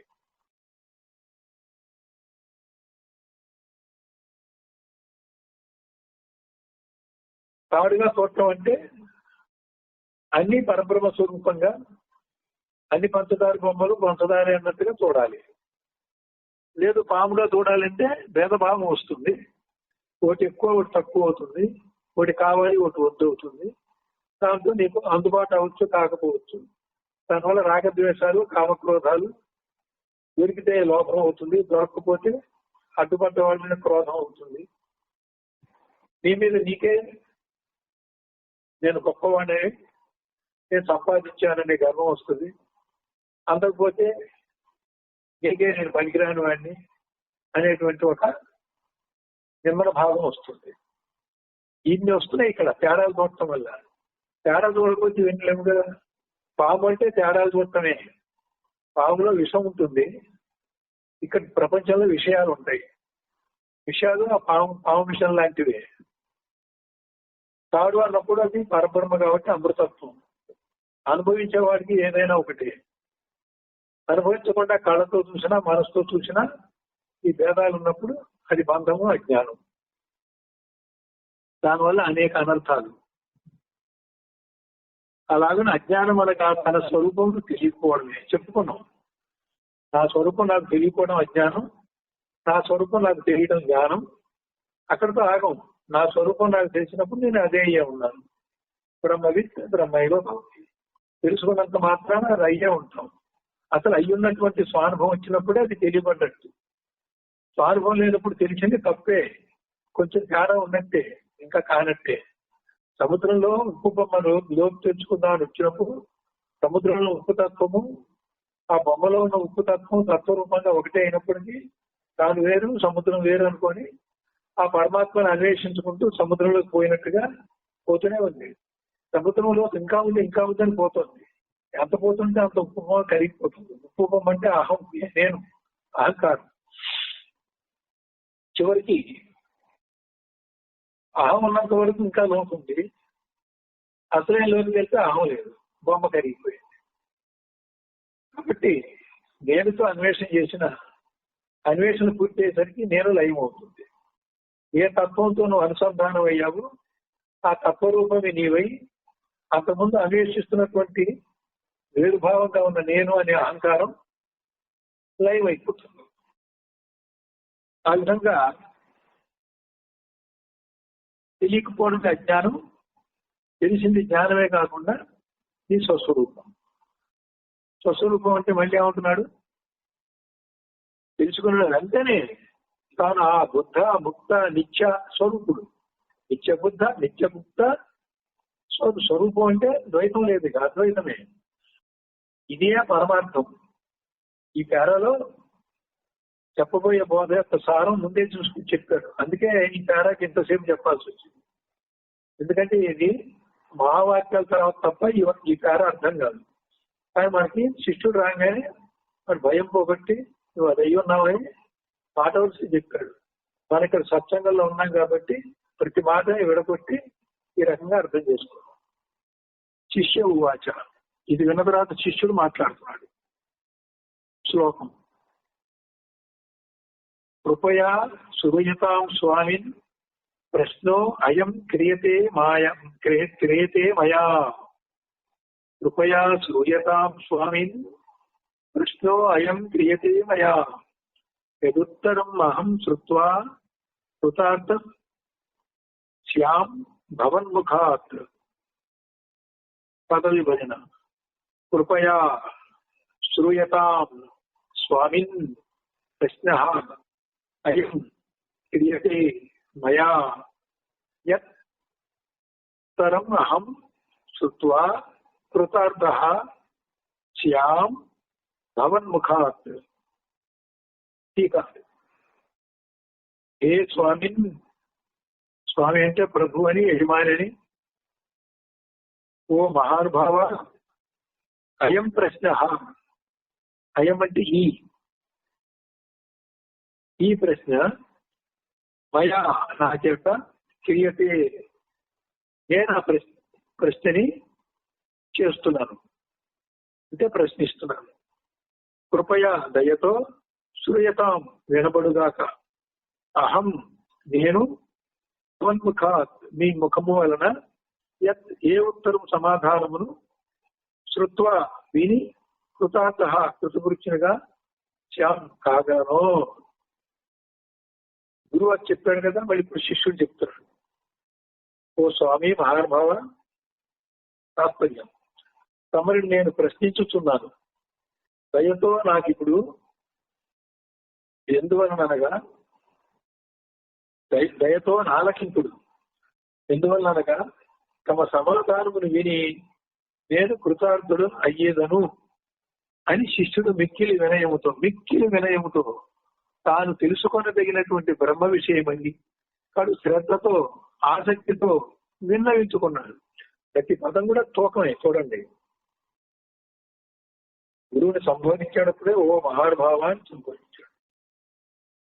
మిమ్మల్ని కాదు, నిన్ను కాదు, తమరిని నేను గౌరవం నేను ప్రశ్నించుతున్నాను. ఈ ప్రశ్న ఎటువంటిదో చూద్దాం. ఇక్కడ ఉన్నటువంటి విశేషణాలు బట్టి అది పరిప్రశ్న రుజువు అవుతుంది. దయతో ఆలకింపుడు. దాదాల ప్రశ్న ఇట్లా, నేను మనవి చేసుకుంటాను, కొంచెం దయతో వింటే చెప్పుకుంటాను. ఎందువల్ల మీరిచ్చే సమాధానాన్ని విని నేను కృతార్థుడు అవుతాను అని నా నమ్మకం అని శిష్యుడు మిక్కిలి వినయముతో తాను తెలుసుకొనదగిన బ్రహ్మ విషయమై కడు శ్రద్ధతో ఆసక్తితో విన్నవించుకున్నాడు, మనవి చేసుకున్నాడు. తీవ్ర మోక్షేచ్ఛ గలవాడు తన సంసార పాప నాశనమునకు శ్రీ సద్గురువుల ముఖముగా అంటే గురుముఖత అంటే గురువు సమీపంలో కూర్చొని గురువు దృష్టిని స్వీకరిస్తూ అత్యంత శ్రద్ధతో గురువు చెప్పే సమాధానాన్ని శిష్యుడు వినటానికి సంసిద్ధం అవ్వాలి. దానికి తగ్గట్టు వినయముతో నేను మనవి చేసుకుంటున్నానని నువ్వు ప్రశ్న అడగడానికి ముందు ఆయన అనుమతి తీసుకొని అప్పుడు ప్రశ్నించాలి. చూడండి, గురువుతో శిష్యుడు ఎలా ప్రవర్తించాలి ఇక్కడ చూపిస్తున్నాడు. మనం చాలా మంది శిష్య అనుకుంటున్నాం. గురువుతో ఇంత వినయంగా ప్రవర్తిస్తున్నామా అనేది కూడా ఒకసారి చూసుకోవాలి. గురువుకి మర్యాద ఇవ్వమని నేను చెప్పట్లేదు. విద్యా వినయ సంపన్నం అనేది శిష్యుడి యొక్క ఆధ్యాత్మిక పురోగమనానికి ఎంత అవసరమో ఇక్కడ నొక్కి చెప్తున్నారు. తీవ్ర మోక్షేచ్ఛగలవాడు తన సంసార తాపనాశనమునకు, సంసారం వల్ల అడవిలో దావాగ్ని చిత్తు వల్ల ఎలా తపన కలిగిందో ఈ సంసారం వల్ల కూడా అట్లా తపన ఉంది. ఆ తపన నశించాలి. స్త్రీ సద్గురువుల ముఖముగా, స్త్రీ అంటే చెప్పాను నేను, స్త్రీ అన్నప్పుడు శిష్యుడికి అందుబాటు అయినటువంటి వాడు. ఆ అందుబాటు కూడా కేవలం అతన్ని కడతేర్చడానికి. స్త్రీ అంటే మంగళం చేకూర్చడం, మంగళం అంటే శుభం అంటే మోక్షమే. గురుముఖత వినాలి. పరమోపాయము వచ్చునాయని, ఉపాయంలో గల శ్రేష్టమైనటువంటిది పరమోపాయం. ఎప్పుడు దీక్షించుతుండును, ఇదే తీవ్ర ముముక్షు స్వభావం అని తెలియవరు. శిష్యుడు ఇందాక చెప్పినట్టుగా గురువుని ప్రశ్నించి ఆయనకి కరుణ కలిగినప్పుడు, ఆయన చెప్పదలుచుకున్నప్పుడు వాడు చెప్తాడో రేపు చెప్తాడో అసలు చెప్పలే చెప్పడు. అంతవరకు ప్రశ్నించి ఊరకుండాలి. చెప్పమని ఆయన నిలదీయకూడదు. ఆయన ఎప్పుడు బుద్ధి పుడితే అప్పుడు చెప్తాడు. ఎందుకు బుద్ధి పుట్టడం అంటే అలాగా సాధారణ మానవులాగా బుద్ధి పుట్టడం. ఒక మూడు ఎక్కువ ఉంటుంది గురువుకి, ఆ మూడులో లేడు అప్పుడు చెప్తాడని కాదు. తగిన సమయం చూసి చెప్తాడు.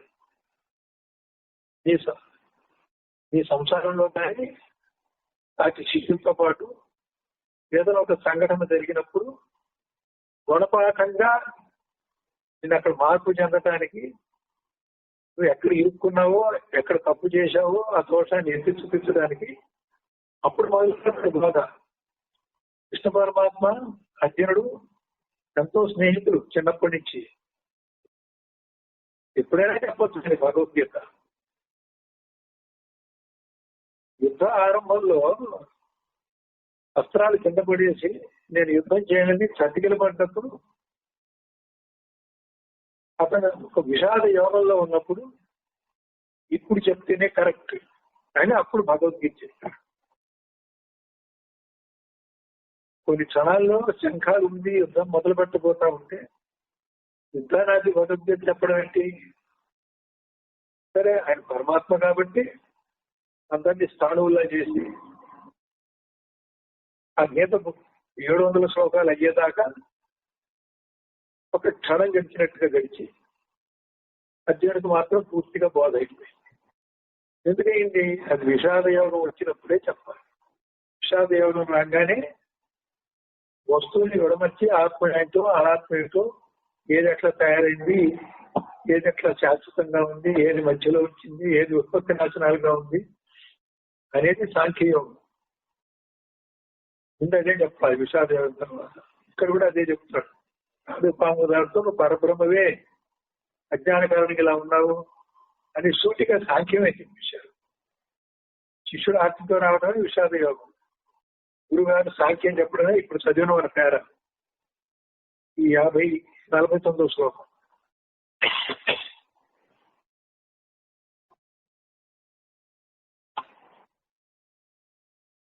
అలా ప్రశ్నించి శుకుడు ఎట్లయితే 14 రోజులు నిరీక్షించాడో గురువు చెప్పేదాకా ఆయన అనుమతి ఇచ్చాకే ప్రశ్నించాడు. అంతవరకు వచ్చి కూర్చున్నాడు అంతే. ఆ శుకుల్లా ఉండాలి మనం.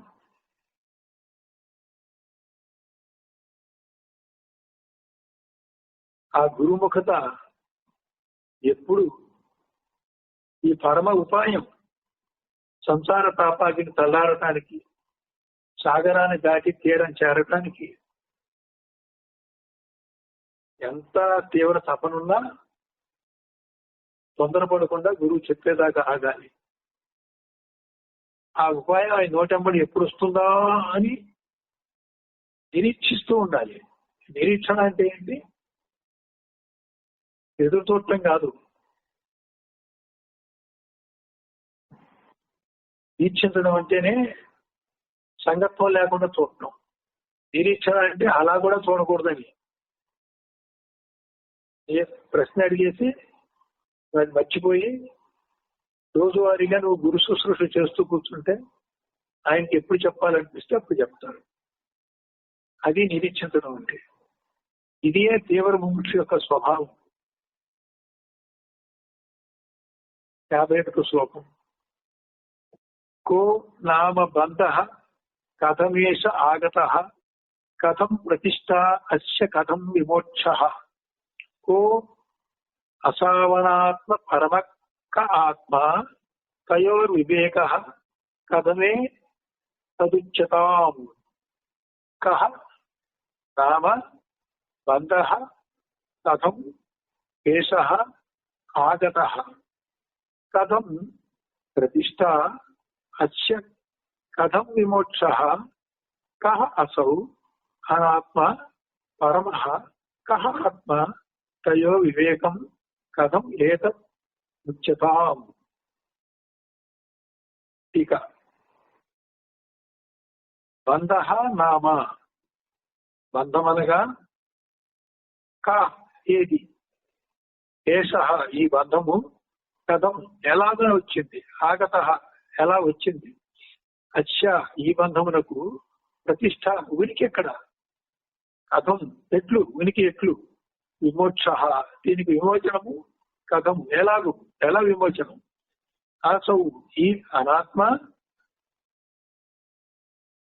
అనాత్మ ఎనున్నది, కహ ఏది, అనాత్మ అనేది ఏది, పరమః ఆత్మ పరమాత్మ, కహ ఏది, అనాత్మ ఏది, పరమాత్మ ఏది. ఎందుకంటే కింద శ్లోకంలో జీవాత్మ, పరమాత్మ, ఆత్మ, అనాత్మ, జీవుడు అన్నాడుగా, దాని మీదే ప్రశ్నిస్తున్నాడు. ఆత్మ ఏమిటి, అనాత్మ ఏమిటి, పరమాత్మ ఏమిటి. తయో ఈ ఆత్మానాత్మల యొక్క వివేక విమర్శ కథం ఎలాగున ఏతత్ ఇది ఉచ్యతాం తమరి చేత చెప్పబడుగాక, చెప్పండి అని ఆజ్ఞాపించినట్టు అడిగాడు. తమరి చేత చెప్పబడుగాక అన్నాడు. తాత్పర్యం, బంధం అనగా ఏది, ఆ బంధం ఎట్లా వచ్చినది. ఇక్కడ కింద శ్లోకంలో చెప్తున్నాడు ఆయన, అనాత్మ బంధం అని, అజ్ఞాన బంధం అని, దేహాదులతో అనాత్మ వస్తువులకు దేహాదులతో కూడిన సంబంధం అని అక్కడ ఆ చెప్పిన దాని మీదే మళ్ళీ ఈ ప్రశ్న వచ్చింది.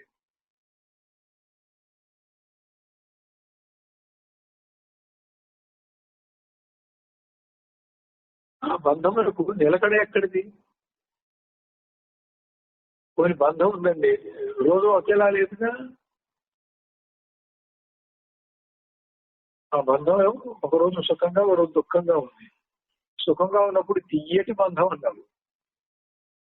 సంసారం అంతా పండగ వాతావరణం ఉన్నప్పుడు, అందరూ ఆరోగ్యంగా, ఏ సమస్య లేనప్పుడు తీయటి బంధం అంటాం. దీని నుంచి విడుదల అవ్వాలని చూడం.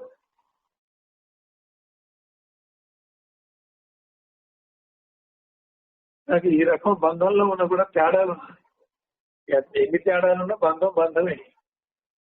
చిలకని పంజరంలో పెట్టి దానికి ఇష్టమైనటువంటి ఫలాలన్నీ పెట్టి తినిపించినా అది బంధమే. పంజరంలో నుంచి దాన్ని విడుదల చేస్తే స్వేచ్ఛగా ఎగిరిపోతే ఫలం దొరకపోయినా ఆ స్వేచ్ఛ కంటే ఎక్కువేం కాదు. మనం అంతే అరచిత నా మందిరం అన్నప్పుడు ఆటల ఆనందంలో ఈ ప్రకృతిలో ఇక్కడే తిరుగుతూ నా మూలమైనటువంటి నా మందిరం, నా సొంత ఇల్లుని నేను మర్చిపోయాను అని మన ప్రార్థనలో చదువుకుంటున్నాం. ఇక్కడ ఎంత ఆనందంగా ఉన్నా జనమరణ చక్రంలో ఉన్నాం కాబట్టి ఇది ఓపెన్ జైలు. జైల్లోనే ఉన్నాము, జైలు తెలియట్లా, ఓపెన్ జైల్లో ఉన్నాం.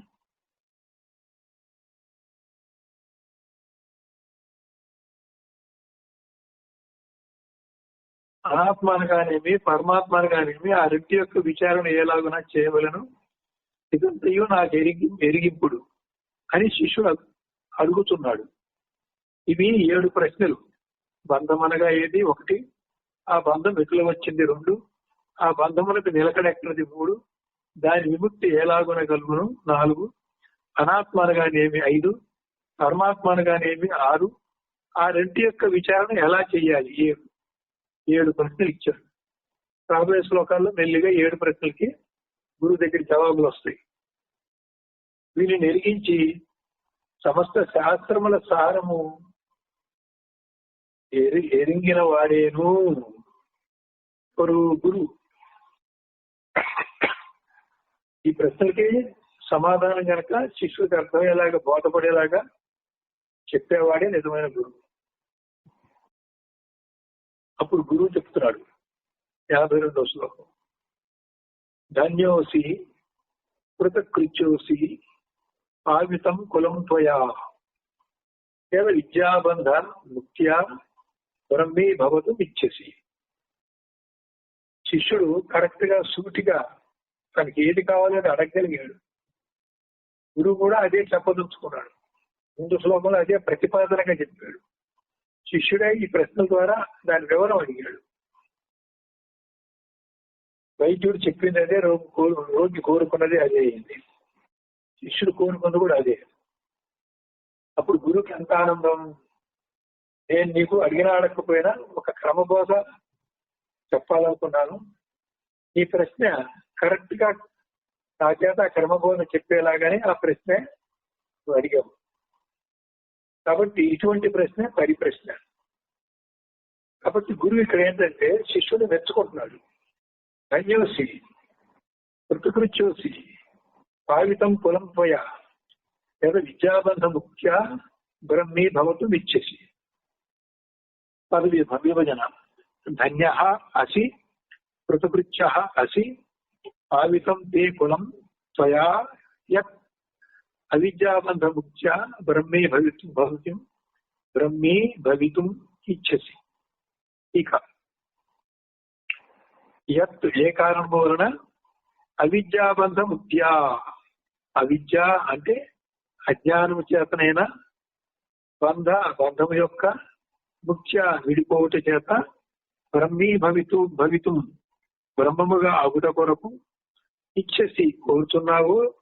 తత్ ఆ కారణము వలన ధన్య నీవు ధన్యుడు. ఇటువంటి ప్రశ్న వేసినటువంటి శిష్యుణ్ణి నీవు ధన్యుడు అన్నాడు. కృతకృత్య చేయవలసిన దాన్ని చేసిన వాడు కృతార్థుడు అవుతున్నావు. త్వయ నీ చేత తే నీ యొక్క కులం వంశం పావితం పవిత్రం చేయబడు. కులం పవిత్రం అవడం ఏంటి? ఈ బ్రహ్మ విద్యాబోధ ఎవరికైతే అద్దిదో, ఎవరైతే ముక్తి పొందారో ఆ ముక్తి పొందిన వాడి యొక్క ఇటు 7 తరాలు అటు 7 తరాలు కూడా ఉద్ధరించబడతారు. అందుకని నువ్వు వేసిన ప్రశ్నకి నేను చెప్పే బోధకి నేను బయటపడేస్తే నీకు ఇటు 7 తరాలు అటు 7 తరాలు కూడా నీతో పాటు వాళ్ళు కూడా ఉద్ధరించబడతారు అని చెప్తున్నాడు. అంటే అర్థం ఏంటి? కులం అంతా కూడా తరిస్తుంది.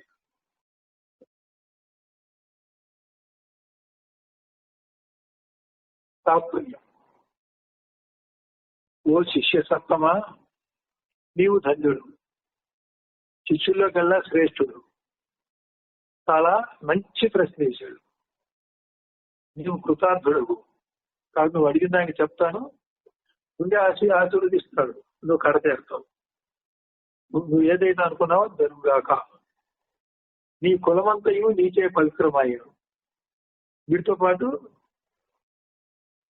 వాడి వంశం అంతా కూడా పవిత్రం అవుతుంది. తర్వాత ఇంకొకటి ఉంది ఇక్కడ కులం అంటే. అమ్మో బ్రహ్మాదిభ్యో వంశ ఋషుభ్యం లేదు. ఈ శిష్యుడు మళ్ళీ గురువై, ఆ గురువుకి 10 మంది శిష్యులు వచ్చి, 10 మంది శిష్యులో కొంతమంది మళ్ళీ గురువై, వాళ్ళు కొంతమంది, ఇది ఒక వంశం. ఈ వంశానికి కులం ఉంటారు. కాబట్టి ఈ బ్రహ్మ విద్య యొక్క గురు శిష్య పరంపరగా, ఒక వంశ పారంపర్యంగా, ఇది ఒక కులంగా జరగడం కూడా, ఇది కూడా ఒక పవిత్రమే. అటువంటి అర్థం కూడా తీసుకోవాలి. ఎందువలనగా అనాద్య విద్యా వాసనాబంధ నాశనముచే ఆ పరిశుద్ధ బ్రహ్మ మగుటకు నీవు తలపెట్టిన దానికంటే కూడా నీకు కావాల్సింది వేరే ఏముంది అని భావం. తాను పరబ్రహ్మ స్వరూపుడు కావలేను అనగా తన స్వరూపమును గుర్తిరగలడు. పరబ్రహ్మ అవటం ఏంటి? నీ స్వరూపం గుర్తుపెట్టుకుంటే నువ్వే ఆ పరబ్రహ్మవి. అయితే ఆ లక్షణాలు తెలియాలి, అనుభవం ఎలా ఉంటుందో తెలియాలి. అనుభవం నీకు అనుభవం వస్తే కానీ తెలియదు. అయినప్పటికీ కూడా అనిర్వచనీయము అవాంగ్మానస గోచరం అయినప్పటికీ కూడా ఇది కాదనే పద్ధతిలో నువ్వు ఏ రకంగా విడుదల పొందుతావో దాన్ని బట్టి నీకు ఆటంకాలన్నీ అవరోధాలన్నీ పోగా అక్కడే ఉండి ఆవరించబడి ఉసుగు తీయంగానే కనబడ్డట్టుగా నీ స్వరూపం నీకే సాక్షాత్కారం. తాను పరబ్రహ్మ స్వరూపుడు కావలేను అనగా తన స్వరూపమును తానే గుర్తెరుంగవలను. అందుకే జ్ఞాపకం హి శాస్త్రం అన్నారు. శాస్త్రం అంటే నీ స్వరూపాన్ని మర్చిపోతే తిరిగి నీ స్వరూపాన్ని గుర్తు చేయడమే శాస్త్రం.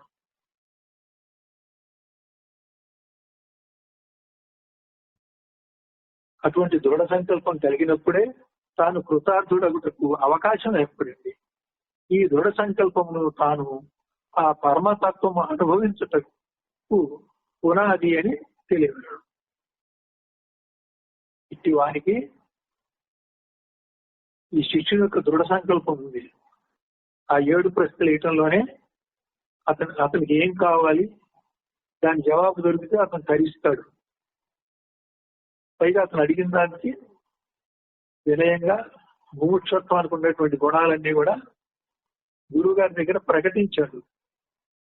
ఈ లోపల ఏదో నువ్వు ప్రకటించాలి. గురువు దగ్గర సాష్టాంగ నమస్కారం చేయడానికి సిగ్గుపడకూడదు.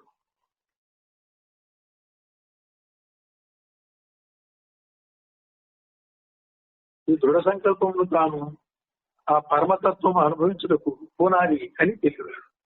మొట్టమొదటి శిష్యుడు గురువు దగ్గరికి సమీపించినప్పుడు ఇప్పుడు చెప్పింది పునాది, ఫౌండేషన్. గురువుని ఆశామాషిగా పెట్టుకొని ఇంత ముముక్షత్వంతో, వినయంతో, శ్రద్ధతో, ఆ పరిప్రశ్న దృఢ సంకల్పంతో వేసిన దాన్ని బట్టి గురువు గారు కూడా శిష్యుని ప్రశంసిస్తున్నాడు. ఇట్లాంటి దృఢ సంకల్పం ఉన్నవాడే ముముక్షువు, తప్పకుండా నీకు చెప్తాను అని. అటువంటి దృఢ సంకల్పం ఉన్నవాడే ఆ పరమతత్వాన్ని అనుభవించడానికి యోగ్యుడు. బ్రహ్మ విద్యకి రావటంలో ఈ దృఢ సంకల్పమే పునాది. పునాది సరిగ్గా ఉంటే బిల్డింగ్ పడిపోకుండా కూర్చోదు. పునాది సరిగ్గా లేకపోతే బిల్డింగ్ కట్టుకొని పైకి వెళ్తారు కానీ పునాది బలహీనం వల్ల మళ్ళీ పడిపోతుంటారు. గురువుని ఎలా పట్టుకోవాలనేది ముందు పునాది. సరిగ్గా పట్టుకోకుండా నువ్వు ఎంత బిల్డింగ్ కట్టుకున్నా 7 అంతస్తులు వేస్తే అది ఎప్పుడప్పుడు మనం పేపర్లో చూసినట్టుగా అపార్ట్మెంట్ పడిపోవడానికి చూస్తున్నాం. అలా ఉంటాయి.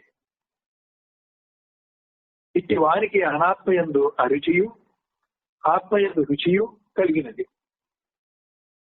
శిష్యుడికి అనాత్మ మీద రుచి లేకపోవడం, వైరాగ్యం ఉండడం, అక్కర్లేదు అనుకోవడం, ఆత్మ మీద కూర్చుంటాం, ఉపరత ఉంటాం, కావాలనుకోవడం, దృఢ నిశ్చయం, సంకల్పం, పరిప్రశ్నేయటం, ఇవన్నీ చూస్తే ఆ గురువు గారికి ఆనందం వేసి ఇది పూర్వపుణ్య సంచయము చేతనే కలుగుతుంది. నువ్వు చాలా అనేక జన్మల్లో పూర్వజన్మ పుణ్యాన్ని సంపాదించుకొచ్చి ఆ సుకృతంతో నా దగ్గరకు వచ్చావు కాబట్టి ఇంత మంచి ప్రశ్న కలిగావు, ఇంత దృఢ సంకల్పాన్ని పెట్టుకున్నావు. దీనివల్ల నువ్వు కడతీరేటువంటి అవకాశం ఆ ప్రశ్నలోనే కనపడుతుంది. నేను చెప్పడంలో లోపం ఉండదు, నీ సంకల్పం గట్టిగానే ఉంది కాబట్టి ఏముంది, నువ్వు కృతకృత్యుడు అవుతావు. అట్లా అంతలోనే గురువు యొక్క ఆశీస్సులు ఉన్నాయి ఇక్కడ శిష్యుడి మీద. 53వ శ్లోకం. రుణ విమోచన కర్తారః పితుః సంతి సుతాదయః బంధమోచన కర్తాతు స్వస్మాత్ అన్యో న కచ్చన. రుణమోచన కర్తారః పితుః సంతి సుతాదయః బంధమోచన కర్తాతు స్వస్మాదన్యో న కచ్చన. పదవిభజన. రుణమోచన కర్తారః పితుః సంతి సుతాదయః బంధమోచన కర్తా తు స్వస్మాత్ అన్యః న కచ్చన. ఇక పితుః తండ్రికి, రుణమోచన కర్తారాం రుణమును విడిపించువారులు, సుతాదయః పుత్రులు మొదలైన వారు. పుత్రుడు పుత్ర సమానులు, లేకపోతే దౌహిత్రుడు ఎవరైనా కానీ. సంతి కలరు. బంధ విమోచన కర్తాతు బంధ విమోచనం చేయటానికి సంసార బంధ నివృత్తి చేసిన వాడైతే స్వస్మాత్ తనకంటే అన్యః మరి ఒకడు కచ్చన ఎవరున్నూ లేడు. తండ్రికి పుత్రుడు నాడు అంటే తండ్రి మరణించాక పుత్రకార్యం చేయటం, శ్రద్ధాకర్మలన్నీ కూడా చేయటం, ఉన్నామన నరకం నుంచి ఆ ఇతరులను ఉన్నామ నరకం నుంచి రక్షించేవాడే పుత్రుడు అని ఒక అర్థం. అయితే ఈ సంసార బంధం నుంచి, జనన మరణ బంధం నుంచి విడిపించి నీకు జన్మరాహిత్యము, పరమార్థమైనటువంటి మోక్షాన్ని అందించగలిగిన వాడేమో గురువు. ఇక్కడ శిష్యుడు గురుపుత్రుడు.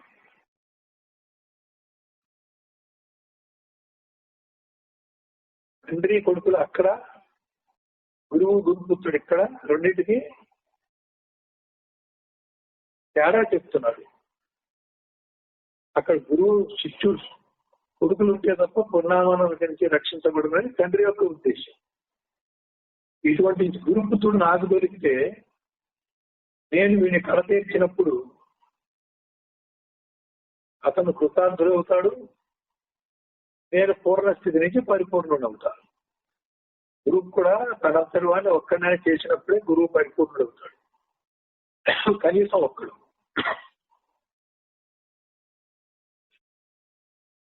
తండ్రికి రుణ విముక్తి చేయు పుత్రాలు ఉంటున్నారు కానీ తన అనాత్మ బంధంతో విడిపించేవాడు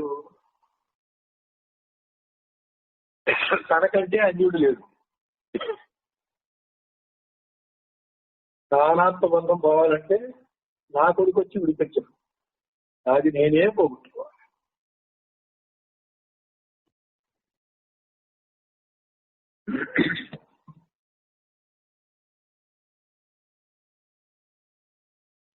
అనగా తన అజ్ఞాన నివృత్తికి తానే ప్రయత్నించాలి, కానీ వేరొకడు సమర్థుడు కాగలడు. ఈ అజ్ఞానం పోవడానికి నువ్వే ప్రయత్నం చేయాలి. ఈ అజ్ఞానం పోవడం వీళ్ళు వేరే వాళ్ళు చేస్తారు.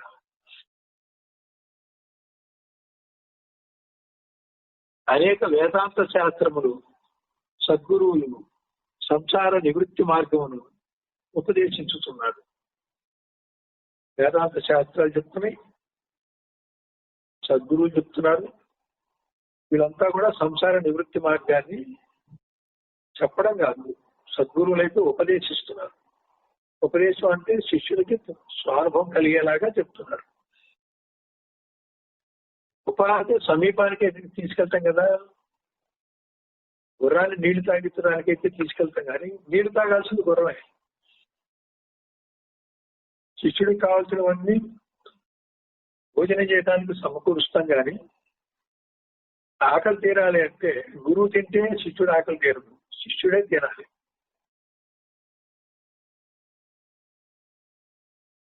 అయినను ఆకలి ఉన్న మనుషుడు తాను భుజించిన మాత్రమే ఆ క్షుత్తు ఉపశమించు, ఆకలి తీరుతుంది. అలాగున సకల వేదాంత ప్రతిపాదిత పరబ్రహ్మ పీయూషము అంటే అమృతం. అమృతాన్ని పీయూషం అంటారు. పీయూషమును తాను పానము చేయగలడు, అప్పుడే అమృతుడు. ఆ అమృతాన్ని గురుగారి శిష్యుడికి అందిస్తాడు, శిష్యుడు పానం చేయాలి. ఆయన చేతికి ఇవ్వడం దాకా, అందించడం దాకా ఉపదేశము.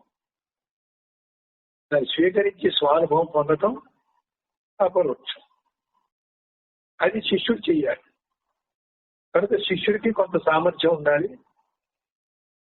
గురువు ఎంత సామర్థ్యంగా ఉపదేశించేదాకా వస్తాడు. ఇక్కడ క్లియర్ గా చెప్తున్నాడు, మోక్షం అనేది గురువు దగ్గరికి వెళ్తే ఇలా పళ్ళెల్లో పెట్టిస్తే తీసుకొని నాకు మోక్షం వచ్చిందంటానికి కాదు. అర్థం బాహ్యంగా ఉన్న భౌతిక వస్తువు ఇచ్చి పుచ్చుకున్నట్టు కాదు.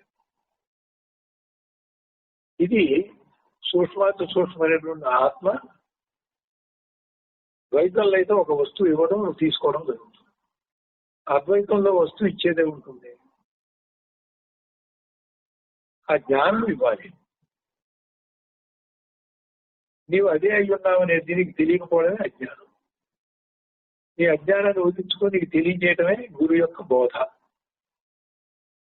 తెలిసినంత మాత్రాన అనుభవం వస్తుందా అంటే, అనుభవం రావాలంటే అనుభవం వచ్చేలాగా బోధించాలి. అనుభవం వచ్చేలాగా బోధ అంటే ప్రబోధ. అనుభవం వచ్చిన తర్వాత గురువు ఇచ్చాడు కాబట్టి వచ్చిందంటావా? నీవు అదే అయి ఉన్నావు, అజ్ఞానం చేత కాదు.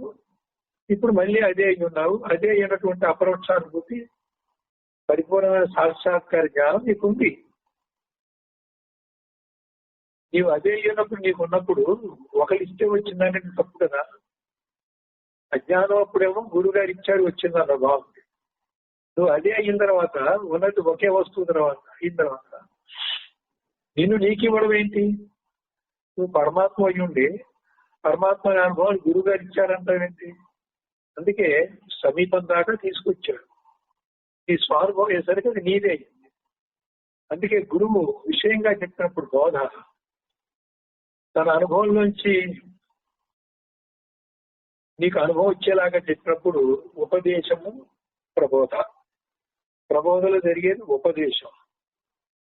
నీకు స్వానుభవం ఎప్పుడైతే కలిగిందో అది స్వయం ప్రబోధ.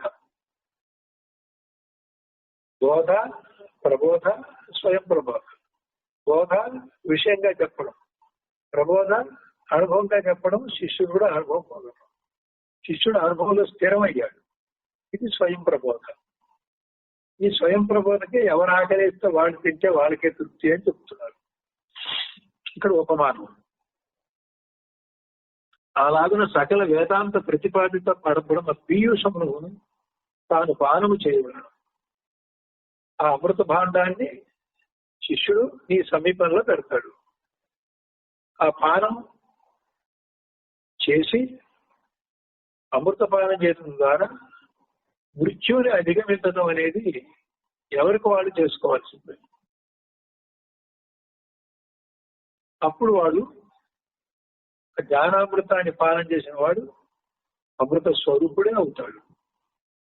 ఇక్కడ నేను ఊరికే చెప్పడమే కాకుండా ఇందులో మేలికలు, రహస్యాలు, శిష్యుడి పాత్ర ఏమిటి, శిష్యుడు ఏం చేయాలి, గురువు పాత్ర ఏంటి, గురువు ఏం చేయాలి, వీళ్ళిద్దరూ గురుశిష్య న్యాయంగా ఒక చోట చేస్తే ఈ ప్రక్రియ ఎలా జరుగుతుంది, దీంట్లో పారిభాషిక పదాలు బోధ, ప్రబోధ, స్వయం ప్రబోధ అనేవి ఎలా వస్తాయి, ప్రతిదీ కూడా విడమర్చి కొన్ని చోట్ల ఉదాహరణలతో కూడా చెప్పడం. ఎందుకంటే నిదానంగా అయినా సరే మనం ఒకసారి ఈ పేజీ పూర్తి చేశామంటే శిష్యులు ఎవరికి వాళ్ళు మళ్ళీ చదువుకున్నప్పుడు వాళ్ళు చదువుతుంటే ఆ గురువు గారు చెప్పినటువంటి వాక్యాలు గుర్తు రావడం, ఒకేసారి అప్పుడే నీ ఎదురుగా ఉండి గురువు గారు చెప్తున్నారు అన్నటువంటి ఆ సామీప్యం కలగాలి. ఈ శాస్త్రం నాకు రాదు, ఇది ఆల్జిబ్రా నాకు కష్టంగా ఉంది అనేది పోయి నీకు తేలిగ్గా వెన్నముద్దలాగా కరతలా మరకంలాగా అనిపించాలి. దానికి ఇంత ప్రయాసగా ఇంత నిదానంగా ప్రతి చిన్న విషయం సూక్ష్మంగా కూడా చెప్పుకుంటూ పోయేది. మనకి టైం పట్టినా పర్వాలేదు, పుస్తకం పూర్తి అయ్యేందుకు ముక్తులు కావాలి. ఈ జన్మలోనే అవుతాం. ఈ పుస్తకం 6 నెలలు కాదు, సంవత్సరానికి అవుతుంది.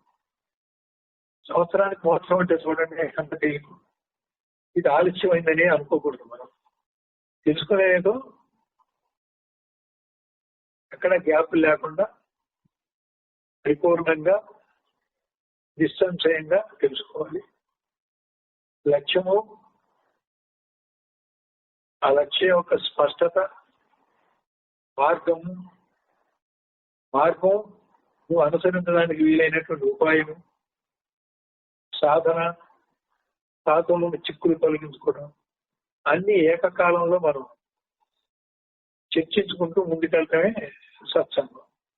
పుస్తకం పూర్తవుతే విషయం పూర్తవడమే కాకుండా ఆ పుస్తకం యొక్క సారము, శాస్త్ర సారము, గురువు యొక్క అనుభవంలో అప్పటికే ఉన్నదేదో ఆ అనుభవం శిష్యులకి సంక్రమించడం అనేది కొత్తగా అయిపోవాలి. ఆ లక్ష్యంలో చెప్పుకుందాం, ఆ లక్ష్యంలో విందాం, అంత శ్రద్ధగా ఉందాం. ఏదైనా నేను కొంచెం కటువుగా చెప్పినా కానీ శిష్యుల యొక్క మేలుకి, శిష్యులని అంటున్నాం కానీ కొంతమంది అధిగమించిన సాధన సంపత్తి ఉందనుకున్నా మహావాక్యాల నిర్ణయం అయినప్పటికీ కూడా పునాది గట్టిగా లేకపోతే ఇప్పుడు నేను చెప్పేది ఆ పునాదిని కొంచెం గట్టి చేసుకోవడానికి, ఆ కాంక్రీట్ లో ఏదైనా సందులు ఉంటే మళ్ళీ సిమెంట్ తో గ్రౌటింగ్ చేసుకోవడానికి మనకు వస్తుందనే ఉద్దేశంతో ఇంత నిదానంగా ఓపికగా చెప్పడం జరుగుతుంది. 9 అయింది. ఈ తర్వాత శ్లోకం రేపు చెప్పుకుంటాం.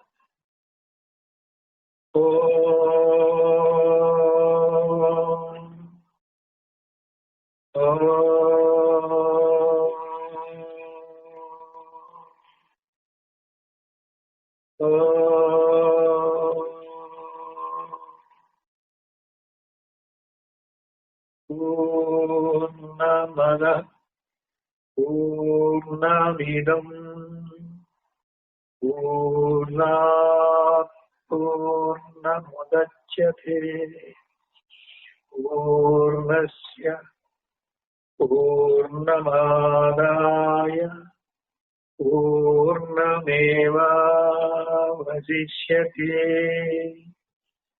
ఓం తత్సత్.